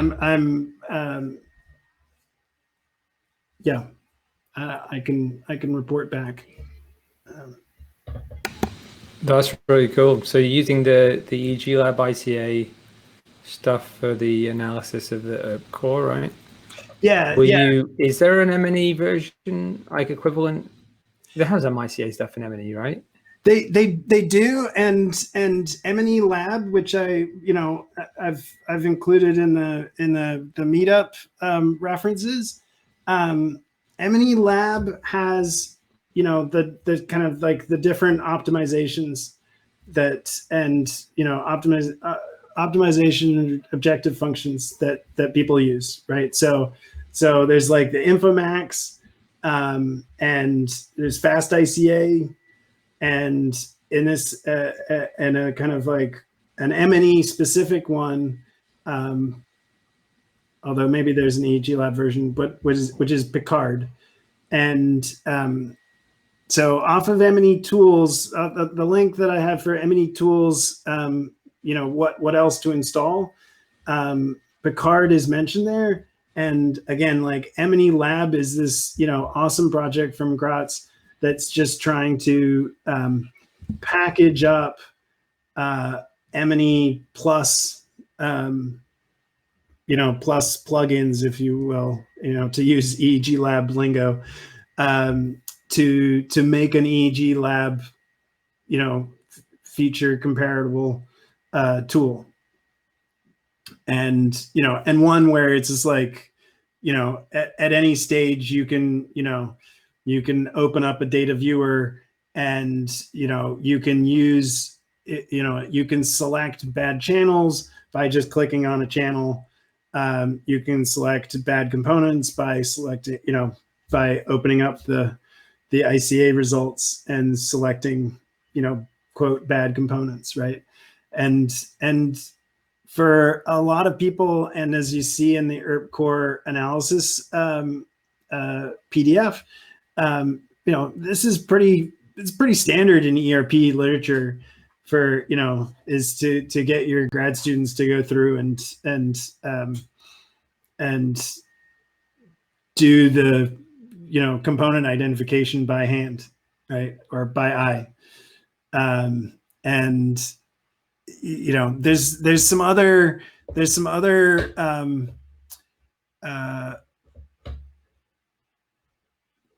questionable. I mean, another thing that they do in this, and again, this might relate somewhat to, like I've certainly noticed that ERP labs are less likely to use HPC, and they go through and cut their raw recordings. They just cut out rest blocks and things. You really shouldn't have to do that. Like it's just time consuming the way they do it. It's fine because they're giving you the scripts, but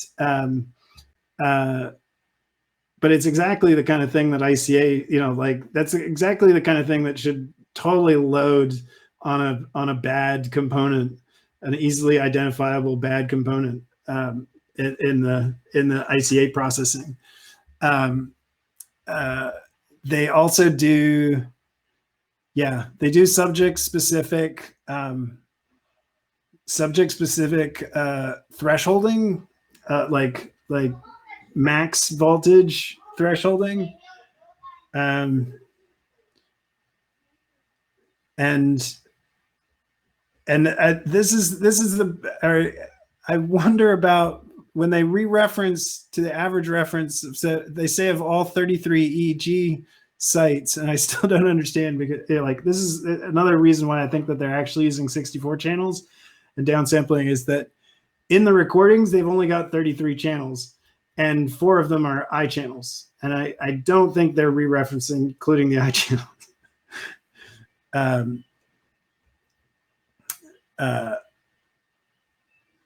Anyway, that's why I wanted to bring up HiPip, which is Guillaume Dumas' tool for hyperscanning. So it's a package that's basically designed to take data from 2 subjects and to do functional connectivity analysis, and with two data, what is the synchronization of two high density EEG data sets. And I don't think I put in the link before. But the person, I don't think it was, I need to look at who.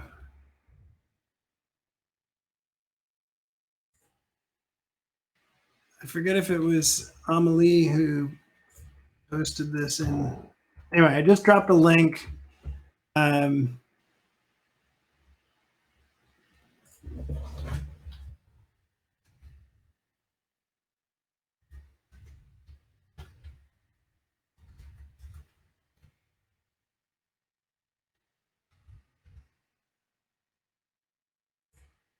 So I was just going to look in the M&E analysis archives because it was like somebody just asked this. Yeah.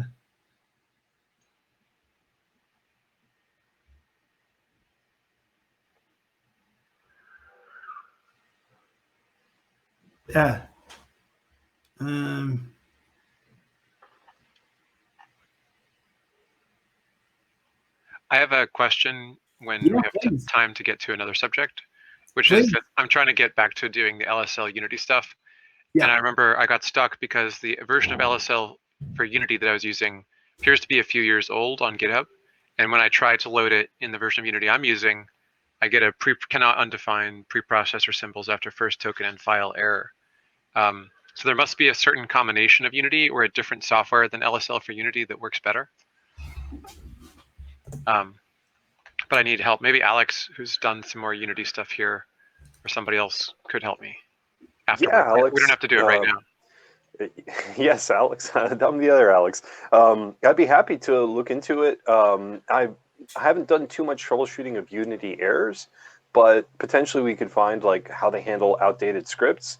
Potentially we could update it to be, some of these things just look for like a version number in the script. Some of these things have dependencies on certain structure.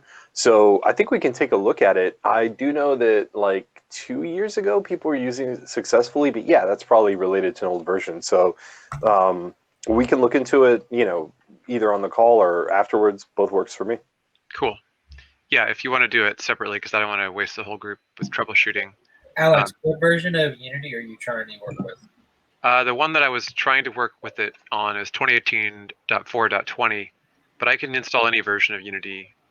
I'm fine with installing a different one. I just want to know which one would work best. Yeah. I mean, Alex, definitely more questions are better. Yeah, I'm also very interested in this.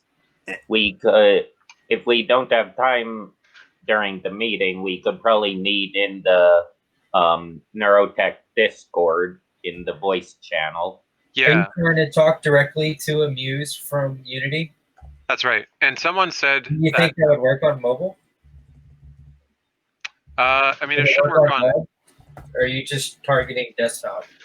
I'm trying to do it on a desktop, but it would also, in principle, work the same way on a mobile device. But I don't really know how the LSL part is the part that would differ between those two, right? And then once it's an LSL, then LSL to Unity should be the same on either. So the only difference there would be which driver you're using for LSL. Right, exactly. And in general, LSL will broadcast to the subnet. So as long as you're on the same subnet as either a mobile device or a broadcast device, it generally doesn't care where the stream is sourced from as long as you can see it. Right. Yeah, that would be Wi-Fi. I have a suggestion, which is that maybe we should do a just like a session where all those of us who want to do Unity stuff with Neuro or have already done so just get together and just hack on this a little bit so we can figure out who knows how to do what and pass it on. Yeah, that sounds really great. I'll grab the Discord invite and then let's coordinate that. Cool. Yeah. Be sure to tag me on Discord. I should be on there somewhere. Okay. I think I'll actually start a channel just called Unity, just for Unity integration stuff. Yeah, we should probably put that. I don't remember if we made a gaming. It's not just gaming. It's I mean, Unity is a control system in general. It might fit under EEG. We've got hardware, we've got projects. Software. Might fit under software. I'll put it under Yeah, software. yeah, Unity would be good under software since we'll also want to use it for, like you said, not just games, but also not just EEG. Yeah. Okay. So I made that channel. I just made a Unity channel. Great. And I'm just checking the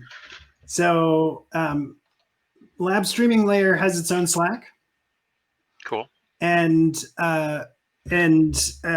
Chad Boulay, who we've talked about before at I think it's like Ottawa. Anyway, he's super active, super responsive on the list, and I knew like somebody asked about LSL for Unity like a month ago. Didn't you say there was an alternative to LSL, that some things work better not through LSL? Well, I mean, what's that, brain flow? Or I don't recall. So you know, LSL is really trying to do something fundamentally different than BrainFlow. It's like you know, LSL wasn't so much designed as like a hardware abstraction, you know, hardware driver abstraction, as it was a multiple device synchronization stream unification. Right. And it's a data store. Yeah, and you know, for like, you know, I've got 5 devices. I've got like a couple wearables, and I've got, you know, and maybe I've got my experiment that's producing pictures and sounds and things like that, and I need to know the timing of all those devices, my wearables plus my EEG, plus my 3D motion capture, and you know, that's what LSL's really for, right? Or certainly like the base, the lib LSL is really for that, right? And that's actually something that Chad talks about in the Slack, is that you know, there are kind of like 2 different discussions of like, you know, there's people who are actually asking questions about lib LSL, and then people who are asking questions about specific LSL applications. Sometimes it is the, you know, like Muse LSL is kind of like our interface to that particular EEG device. Yeah. And how it produces a data stream. Anyway, I'm just seeing if he's gonna say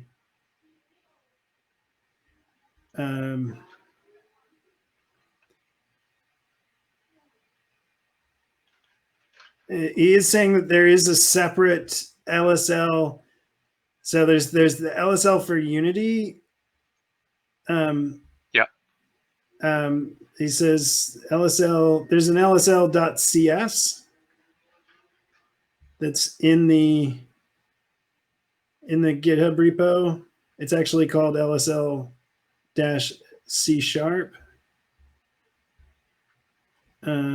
Yeah, I'm trying to use LSL for Unity.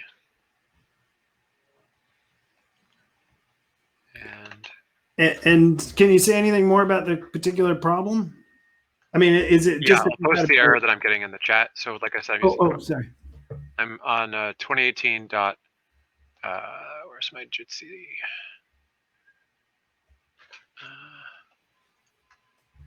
Okay, so here's the error I'm getting.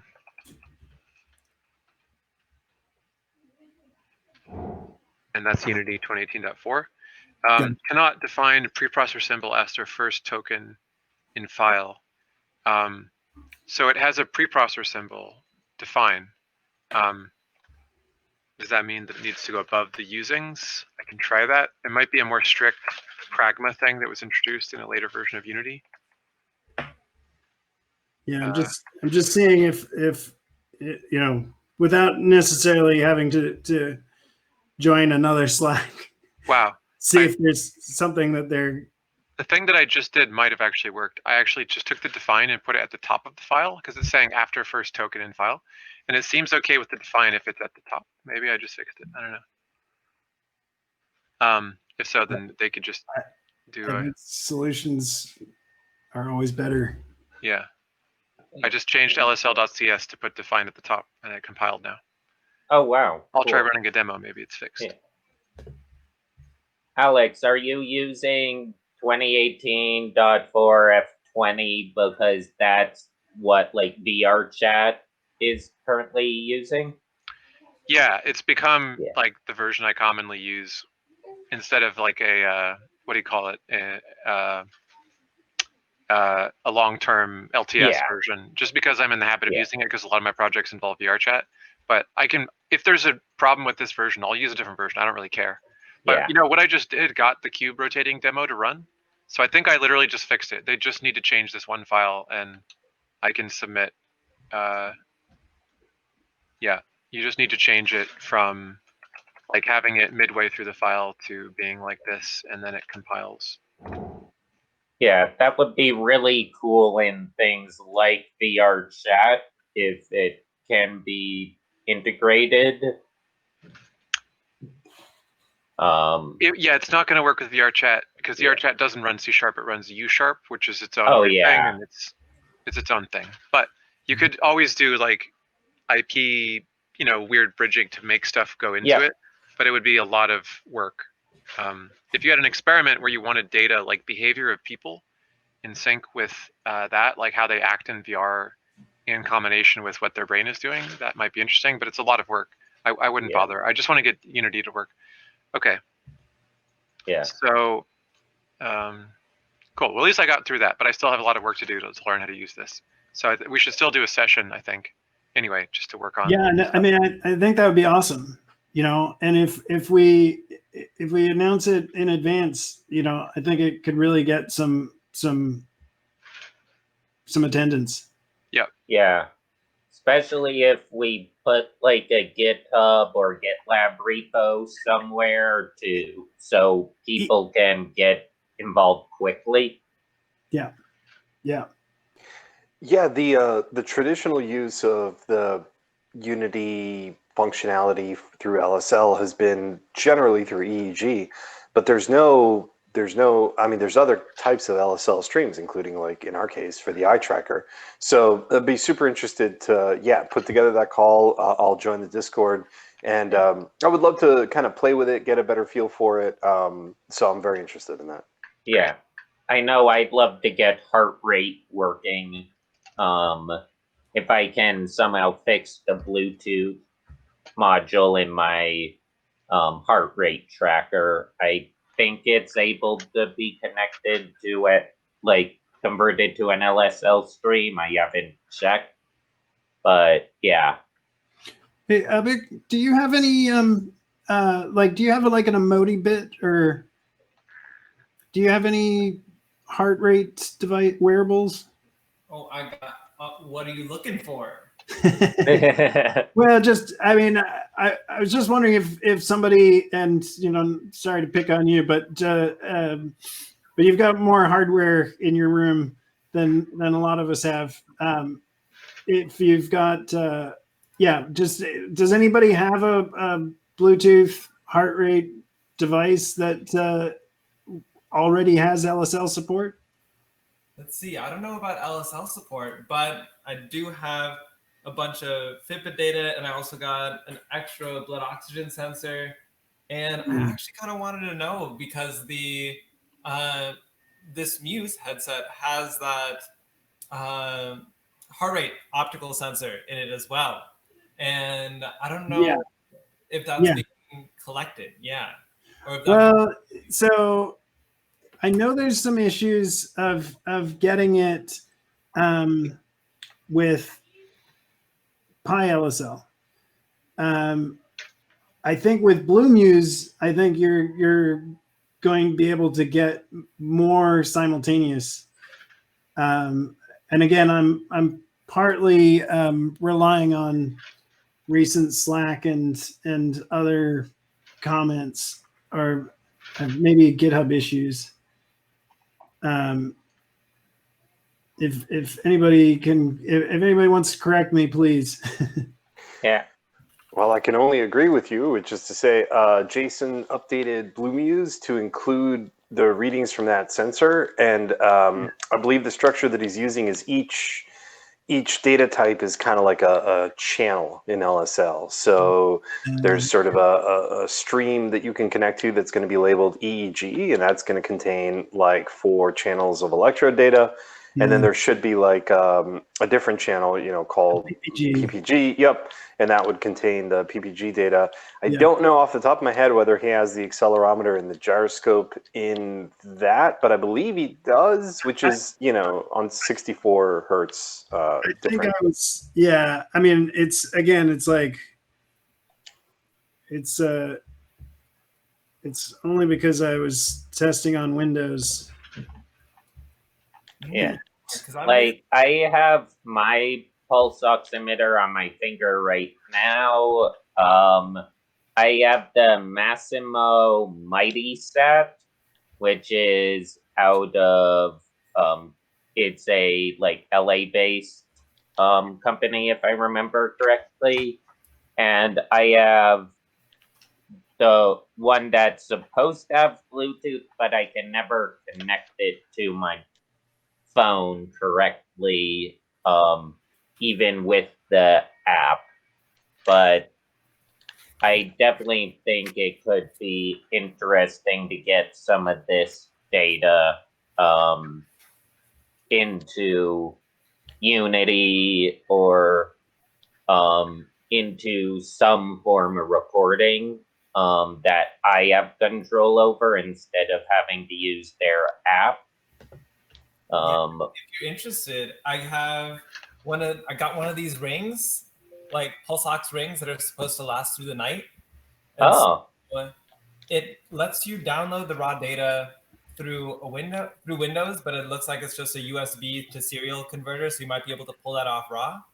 But it also has Bluetooth, and you can pull that off of it. But I was looking at the raw data that it was outputting, and like with my Fitbit, it gives you the heart rate for every 5 seconds. It calculates your heart rate and it just logs that, as opposed to like the actual red IR transmittance values. Yeah, like this is mine right now. Like, I don't know how easy it is to see, but yeah. So pulse ox, it also has a little graph, so I can see my like detailed pulse. Yeah, like what IR transmittance is. Yeah, mine has a bar that goes up and down, but I don't know if the firmware is saving that. So like, my current experience with like downloading the CSVs that they give you, or like looking at their app, is just truncated data in a way that I don't like as much. So yeah, hopefully with BlueMuse, they're like actually pulling off like the raw data. And are able to do like derivative functions, but like this one I have can do PVI, RRP, and PI, as well as the blood oxygenation and the pulse rate. So I like trying to like analyze the other, like my RRP and PVI, though that is definitely less accurate, at least from the amount it updates itself. And but yeah, if we could get the raw values out of these optical sensors, then I'm sure that there's much more exciting things that we can do. But yes, I'll keep my ears to the ground, but I haven't seen anything, Morgan, that either connects directly to LSL or has that. And on the LSL front, are you thinking like it'll give you a waveform of like that IR transmittance, or do you think that kind of, at this time frame, this was your heart rate? Like, what kind of I mean, so it'd be fine if it's some sort of physics measurement. as long as it's synchronized with, with the same experiment, right? So, I mean, I'm just kind of looking at, polysomnography as like, is like a first goal in terms of like, we should be collecting that much different data along with the experiment, and so, obviously we have eye channels. Even better is like what Alex is doing with the, with the bar for eye tracking and pupil dilation. It's super easy. Yeah, like as somebody who's used eye tracking in the magnet, that's like, it's so easy. And it, that in particular is super important for, like, you can get trials that pass through quality control in terms of like the person wasn't blinking and things like that, but were they even looking at the screen?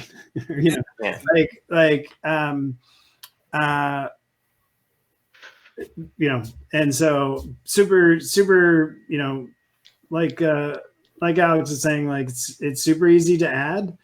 And I am interested. I mean, in particular, when it's not going to be so much of an issue if we're stopping every 10 minutes, which I think. I mean, and honestly, these ERP core experiments, they stop every 5 minutes, and they split every 10-minute experiment into two blocks, and it's something that we kind of do in fMRI. And that's mainly, or, it's like we split up a long scan, if we can, into small 5-minute blocks, because it's like, how long can a person stay still? But it's not a bad rule of thumb in terms of like, anyway, there's a lot of experiments that go on for, like John was describing, like, it's typical for an experiment to actually last over an hour, and like a person starts falling asleep and you lose a lot that doesn't necessarily come out in quality control. And I'm not saying like we need to catch anyway, having all these kind of like additional measures that are capturing, autonomic responses,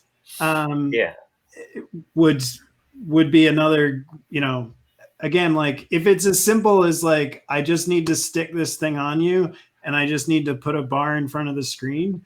And again, like when we're using LSL to collect data from one device, we're really not using LSL the way it was kind of like, designed. Anyway, so. I also think something I remember at one of the hack nights in person was when we were exploring Open EIT and the possibility of using that for breathing rate and how deep you're breathing by putting a sensor in front of your heart and on your back, and actually seeing the a flow rate of how you are breathing exactly. Like on top of like trying to get heart rate, you can actually get breathing rate and how deep you are breathing, which I think also can be very important. Like, I mean, it would be, I mean, I love that idea. And again, like, I love that OpenBCI is making the kits available. And I think it would be, we have to get Gene back to talk. OpenEIT? No. Yeah. Sorry, you said OpenBCI. Yeah, OpenBCI sells OpenEIT's SpectraKit. Oh, really? They do now? Yay! I did not know that. Yeah. So they've been selling it for months, and I think it's really freaking awesome. And they've been doing you know, they've been marketing it too, in the sense of they've, you know, posts on social media, examples on social media, and things like that. I mean, you know, these are all things that Gene did, right? But I think it's awesome. And by the way, Gene and Luc Janveau, who joined us in the NeurotechX Paris to talk about his open ultrasound project. They've got a paper that I believe has been accepted now, and it's in like the Journal of Open Science Hardware. So anyway, to be they're working on some cool multimodal ultrasound imaging, and but it would be great just to have a strain gauge. I mean, you know, it's like we could do a really simple chest, and in particular, these measures, they're not so important for EEG, but they are really important for NIRS. And so it's like all the kind of, I mean, these are exactly the kind of, like, you can think of these as being like the iBlink, you know, like these are like the EOG channels that you want to collect along with your NIRS in terms of turning your NIRS data into, you know, blood oxygenation and removing all the physiological structured noise. Yeah. And super important. Being able to use this stuff in like different environments, like the main place I use my pulse oximeter is in a sauna. Back when those were open, I'd bring it in the sauna. I'd time myself at different locations in the sauna, because since it was like a 3-level sauna, I could see how long I could last before I get to a certain heart rate at each area. And like a 3-foot difference in where I'm sitting affects my heart rate by about 50 to 60. Like, I always go down a step when my heart rate reaches 150. And then it drops down to about 110, then it starts to go back up. Yeah, it's very interesting, but since I can't currently record the raw data, I haven't been able to analyze it with like different things. I also need a temperature probe for like skin body temperature and room body temperature to see like what my body is actually doing while I'm in a sauna. Mm-hmm.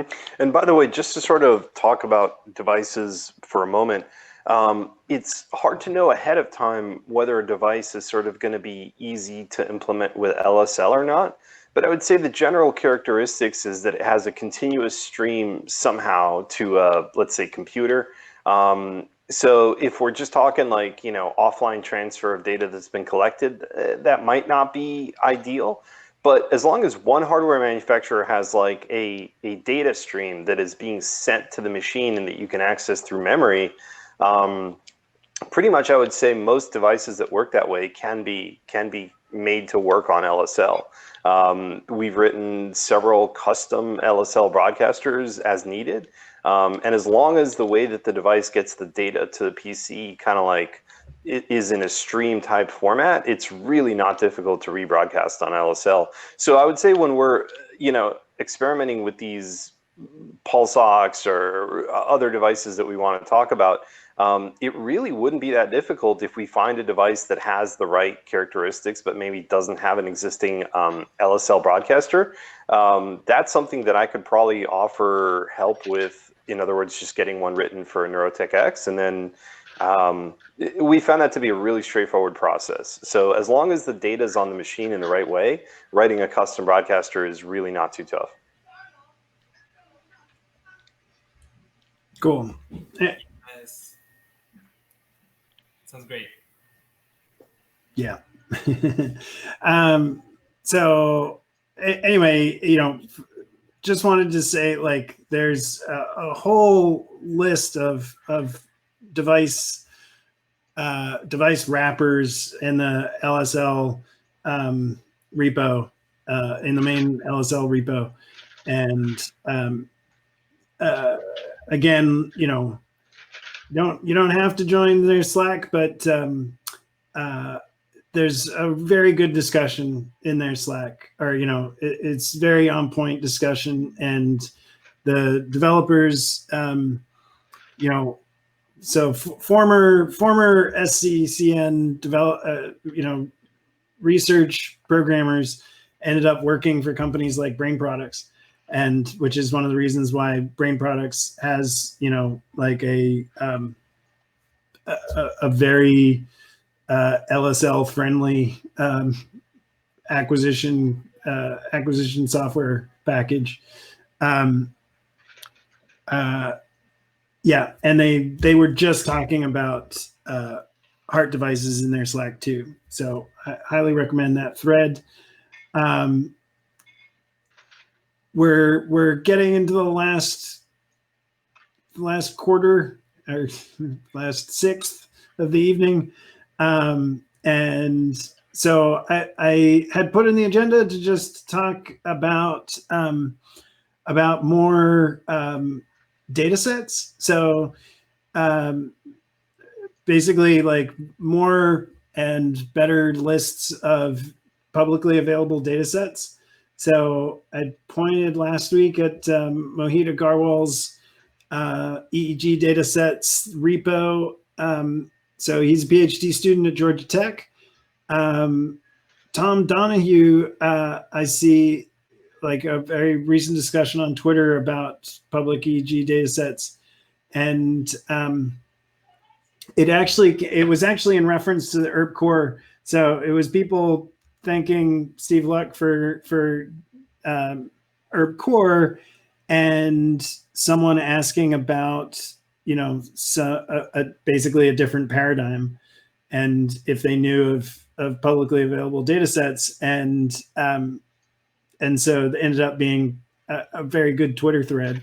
But why it's super relevant is that Moab as a ML of EEG benchmark tool really shines in one, in it's kind of like it's M&E pipelining, but two, and basically by giving you multiple data sets to test classification techniques, or spatial filter techniques, or spatial filter techniques coupled together with classification algorithms. And so this had come up again on Slack in the I believe it was in the Moab channel. And so Maria Virginia, who was very much responsible for the ML component of learn.neurotechx edu, was asking about using Moab for a comparison of multiple techniques, including minimum energy. I forget what the full term of it, but a minimum energy, a canonical, a CCA, and common spatial patterns. So, three techniques that are exploiting linear algebra to either provide some sort of spatial filter, or in the case of common spatial patterns, is kind of a component would you call it, component rotation to ideally separate classes. And what she was asking about was whether there were SSVEP data sets that could make for a MOAB benchmark. And so we're looking, I've asked at NeurotechX Paris if, Sylvain, Sylvain had, Sylvain Chevalier, who's been the most responsive on the MOAB GitHub repo, had certainly said like he would love to get to some more data sets. He needs more data sets identified, and there is a form on the MOAB repo and the README. There's a form that you can add suggestions, and so what I was hoping to do was to pull more lists like Mohit's, and now Tom Donahue's. We've got a small set in a GitHub spreadsheet of data sets, the to be added data sets. What really makes a MOAB benchmark is to have a bunch of data sets that are essentially the same task, or at least, minimally variant. I mean, we can go for the full generalization across all tasks, but certainly MOAB has currently got a number of motor imagery data sets, and some of this is also about the kind of classifications that you can use. Like common spatial patterns is kind of hard to apply to super high multi-class data. That's why motor imagery was, or at least a lot of the existing motor imagery data sets were pretty easy because they were either 2-class or 4-class data sets. And yeah, so I'm looking, I thought that people could be looking for more links or more references, because it was actually an engineer. I mean, I talked about this last week, but it was an engineer from Interaxon who chimed in and suggested not only his master's work that was super interesting in terms of applying convolutional neural nets to SSVEP analysis, but that he pointed to some existing publicly available data sets that we didn't have on the list. And and it somewhat relates to the press release that I posted that is the NEMAR project, in that, Open Neuro is trying to collect EEG data sets. And, I hadn't been there for a while, and typing in EEG at Open Neuro now gives you quite a number of data sets, and some of which I wasn't familiar at all, and yet had been processed with by groups like Bradley Wojtek, and using tools that we've talked about like FOOF, that just are really nice examples to look at. In particular, this is a Parkinson's, resting state Parkinson's data set with healthy controls and patients on and off medication. So I just wanted to say that, that would be another, I think, like I said, like I asked Paris if we can get Sylvain to do a tutorial of like, this is what I do to add a data set. Because I know I could use at least one good tutorial of getting into the guts of Moab. I don't know if anybody has looked at it. No.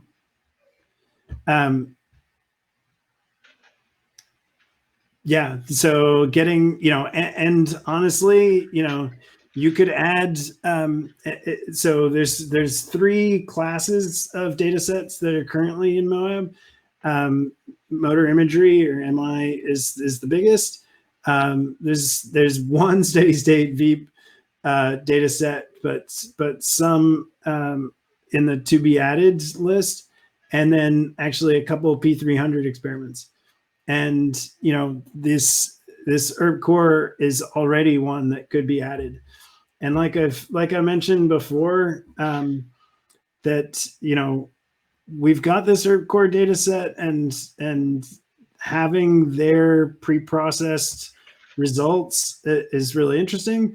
But the way in which people are decoding ERPs is actually much more interesting. And as Steve Luck has shown in their recent webinar from, I think it was like August 5th, no, from a while back,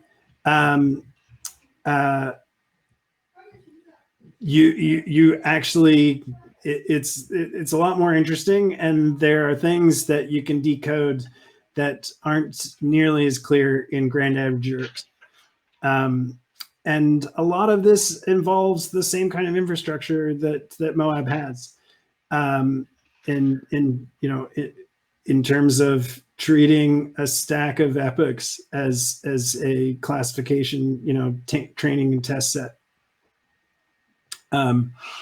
So yeah, more data sets that we can add, and I think it would be a great special topic, just kind of like, LSL Unity, perhaps more. Anyway, so Maria Virginia is going to join us to talk about this potentially next week. So this, I'm happy to move things around. She's keen to get some feedback on this project that she's working at, and I forget the name of the person she's working with, but anyway, Maria Virginia is really interested to talk about this and to share what they've been doing, because she's now working at Neurable and isn't going to have nearly as much time to work on this. But I think it would be, anything that would get more data sets added, I think would be a really important community effort, because again, like it turns Moab into a great tool testing project and kind of like methods development project. So I've put some links. If you find more data sets, or you have other better lists that people have put together, like Tom Donahue, that was the recent one that I found. And I'm hoping to ask, if maybe we could get Tim Mullen to talk about the data sets that they know of. I mean, certainly, just taking their, I don't know how up to date their publicly available EEG datasets list is, but I'd love to hear from somebody from the EEG group, EEG lab group themselves. 10 minutes. Anybody want to bring up anything for next meetings? One thing is that one of the things I was using in my empathy test project before was Affectiva's Aftex. Apparently they don't release it anymore, and they gave the software to someone called iMotion, which is academia, request a demo, etc.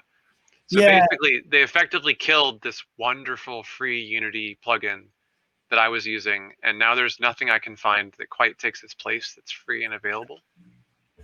Well, so certainly let's put that on the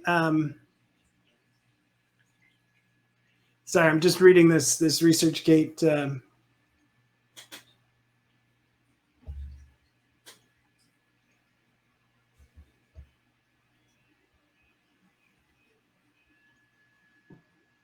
I'm wondering if you could possibly use face rig as an option.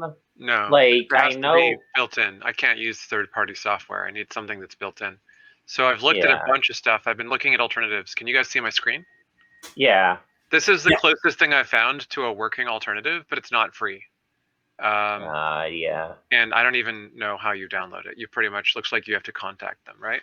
I found some open face software which doesn't have any Unity support. All this stuff, just their website literally just says they discontinued it and gave it to some people. Here's a thread where people go through a whole bunch of them. And this is where I've been finding a lot of the possibilities.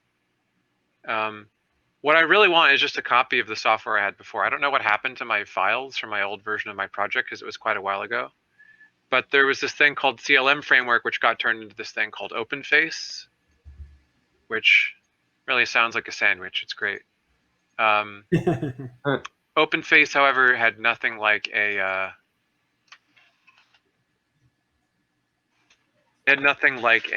Unity integration, obviously. So maybe there's a specific OpenFace Unity elsewhere. But the thing is, that even if you're doing EEG stuff, right, it's like being able to correlate that with like this very rich data set of what the user's face is doing, I think is really valuable. And what I want to do in empathy test is support any and all devices that they have. If they have no devices, just the webcam is probably available. And I can get quite a lot of interesting interaction with just the webcam. That's what my original demo was. I had no EEGs. I showed up at my first Neurotech hack night being like, can you show me how to use an EEG? Because I think that would be cooler than just a webcam, right? And my second question was like, what's the format to transfer the data? And people are like LSL. And I'm like, okay. So trying to use this again, I can't find it. So I don't know. It seems like a... Well, I mean, so, you know, I haven't had much time to take in what they're doing here, but this is very much, I mean, certainly off of the webcam, right? This was what Microsoft was doing with their cognitive services, and it's essentially just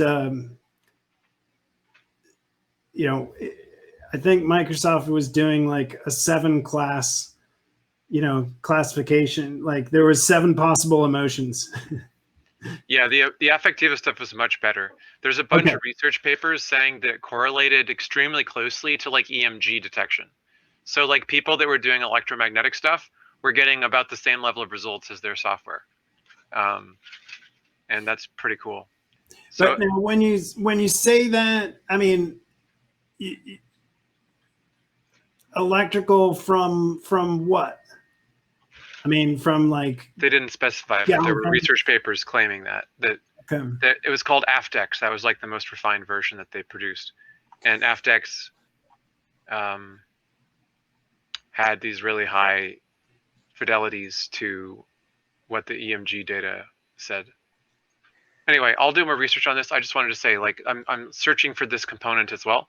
And I'll post about this stuff in the Unity channel because this is Unity related tools stuff. Sure, and just to kind of like chime in on that, the Affectiva software SDK functionality is phenomenal. Not only because it works really well, it's really responsive, and it seems pretty deterministic. In other words, whatever it is that they're using to sort of calculate things, whether you agree or not with their measurements, they seem consistent at least. So it's just super easy, super nice, super straightforward. Over time, they seem to be drifting away from what they were doing, which was sort of, you know, having a free component and then like a paid component, and they seem much more to be focusing on the paid component. iMotions is sort of a company that bundles other people's stuff together into their software package, and they certainly don't give anything away. That's not their business model. They don't maintain any free stuff, anything like that. They're definitely focusing on their paid customers. So it's interesting that this kind of is migrated over to iMotions. I could definitely see where iMotions took that code and implement it in their software, but I Yeah. can't imagine that they would maintain it or continue to give access to it moving forward. So all of that kind of makes sense with sort of like what your experience was. And Yeah. it seems like one of those unfortunate things, like where something that was really cool just gets abandoned. I understand. Do you have a copy of the old Affectiva? Because that's all I want. I'd be happy just to get a copy of it. I don't think I do, but I can dig around and see if I downloaded it at some point. Okay. I'm going to look on all my computers as well. Yeah, this is definitely one of the problems that seems to plague a lot of medical, like, free stuff and just, like, biocensored. Like, I remember this same thing kind of happened to a sleep tracker a couple of years ago where all the data and the device itself got locked down. And it's now happening a lot with photogrammetry stuff, including stuff that could be used for real-time face photogrammetry,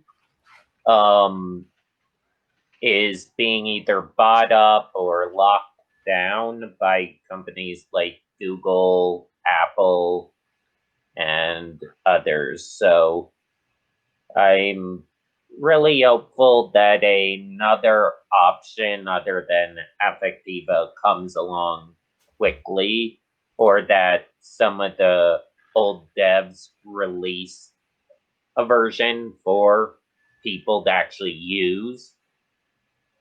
Yeah. So, I mean, I can try to do this again with OpenCV or something from scratch, but it just seems so much better to work with the tool.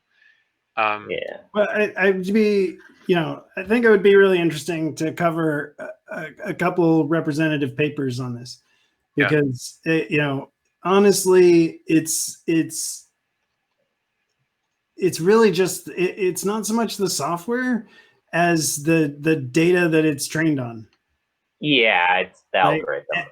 And well, yeah, I mean, like, yeah. Anyway, it's again, like as we all know, it's the data that's really valuable, and like, in a sense, we're all using the same tools to do the modeling.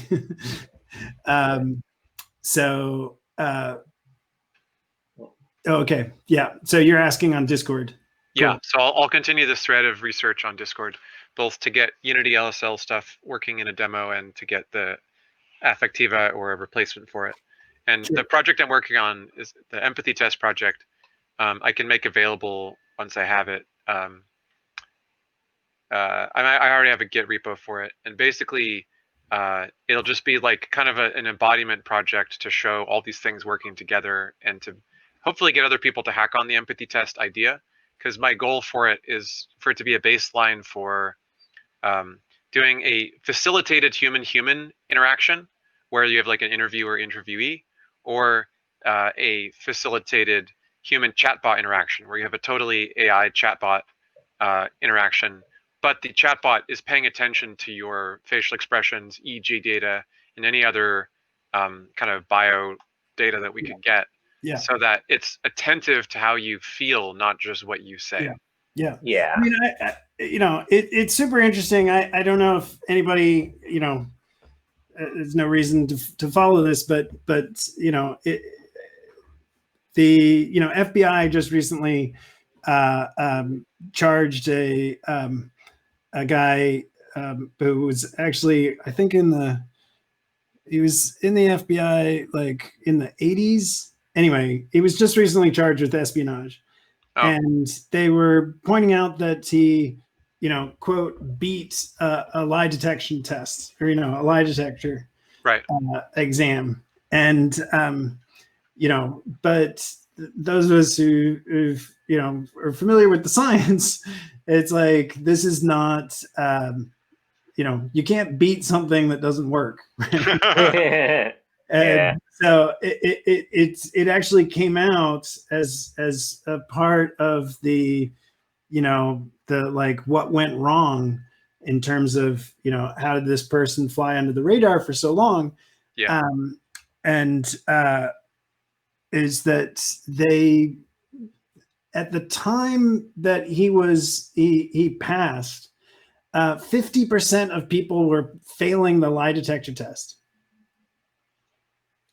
So they were overly reliant on a test that was which just wasn't reliable. It was obviously, you know, a bunch of false positives. Yeah.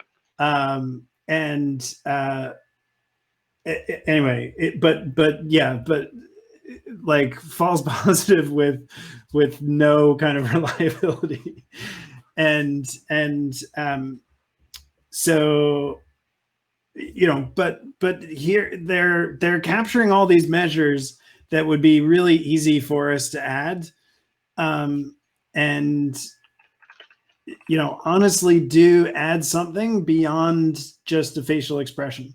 But let's not leave aside, you know, like there are plenty of companies since, you know, 9/11 that have gotten rich off of just, you know, affect analysis of facial expression. Yeah. Yes, and the federal government's overuse of polygraphy and also the court system's seeming infatuation with it continues to confuse me, because it's a good way to measure stress, and that's about it. And so why that relates to truthfulness, I'm not quite sure, but other people seem much more convinced than I am. It doesn't, and you know, but it's one of these things. It's one of these things like clinical EEG that just hasn't changed since the 40s and 50s. You know, I'm not that I'm comparing, you know, sleep and you know, epilepsy EEG to polygraphy, but yeah, it's not catching lying, right? And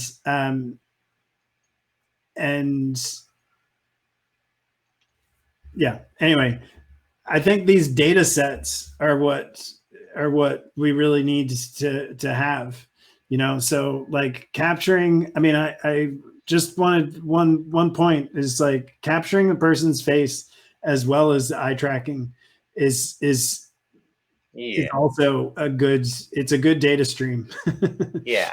To have, I mean, you know, with a big enough data set, we could probably recreate most of what Affectiva did, as like cameras are great now. Even crappy cameras record at least 60 frames per second and are at least high enough like contrast and resolution to generally see a person's face accurate enough.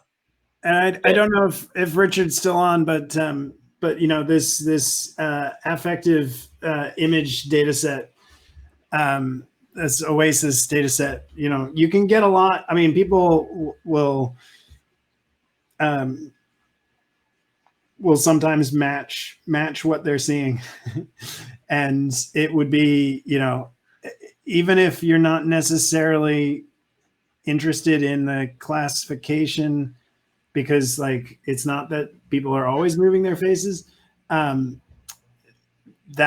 kind of picture data set that would be really cool to pair with these physio monitoring, and would be, you know, I don't know how much, Alex, you're thinking of the Blade Runner test, but it's directly based on the Blade Runner test. Okay, yeah. So you know, looking at images and having some of those be disturbing is part of the test. That's one of the things I want to do. Yeah. Yeah, and so there's a turtle and it's knocked over on its side. Why aren't you helping it? Alex, we're planning to do that and time locked with a photodiode, so the nice way. Yeah, cool. but like I was saying, like get you know, have a webcam for that person's face while they're watching these, and we talked about like what headsets we want to use, and really we're not going to do the headband one because the connection is just for like getting started and things like that. It's not for like a high quality connection, which is really the gold cup standard, get it? No pun intended. But that in the Mark IV, and then obviously the electrode caps. So that's what we're going to go with. And I said the reason to do that is because the headband is only around the outside, and you're missing, like, if you have a 16-channel system all through here in the middle. So Cool. Well, it's past 9. I've got ones to get to sleep. I want to thank our videographers, Ryan and Alex. Yeah. And again, super happy to see videos up so fast. Next week, so August 26th is the ERP Core webinar. If you haven't registered, please check erpinfo.org and sign up to catch Steve Luck presenting this data set for the, I believe this is their first presentation of it. And what else next week? Sorry, just one sec.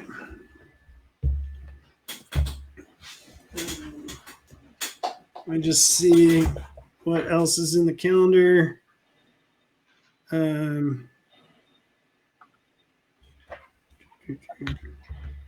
I did find a Unity project that implements open face called Faces Avatar, which has a Unity implementation. Testing that out. Oh, cool. I just wanted to say, I didn't catch the Berlin, the NeurotechX Berlin had its first meetup online with a great set of speakers. I know Devesh caught it. Did anybody catch that? Anyway, hopefully it'll be online soon. If not, Devesh was going to actually talk about that. Also, NeurotechX Australia had a really awesome set of speakers because I did catch that. I like Australia. It's like you have to remember that an Australian event is the day before for us. But if you can remember in advance, it's great. And one of the speakers was Ricky Muller from Berkeley. It was I forget the name of her company, but certainly and I think she's worked with Jose Camara and was big brain initiative grant recipient. Talking about some of their awesome kit, Christoph Guger from GTech, and talked about so one of the things that Dimitri and I caught was the fact that Christoph Guger was talking about 1,024 channel data, collecting 1,024 channel data with his new G Pangolin project. And anyway, I don't think Josh is on.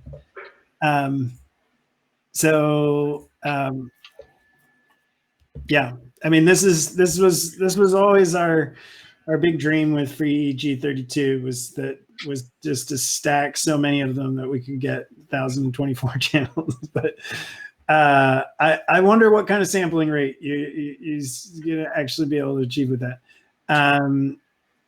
And yeah, I'm trying to think of the additional speakers. Some great people from University of Melbourne that hosted it.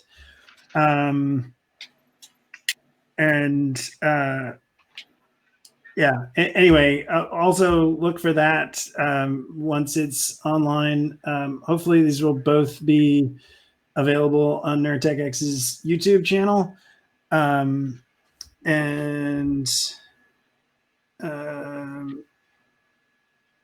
I'm just checking what's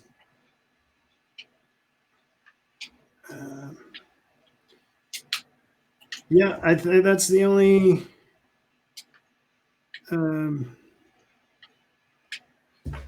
Only other event. So thank you, everybody, and especially those on the East Coast hanging in until past midnight. See you next week.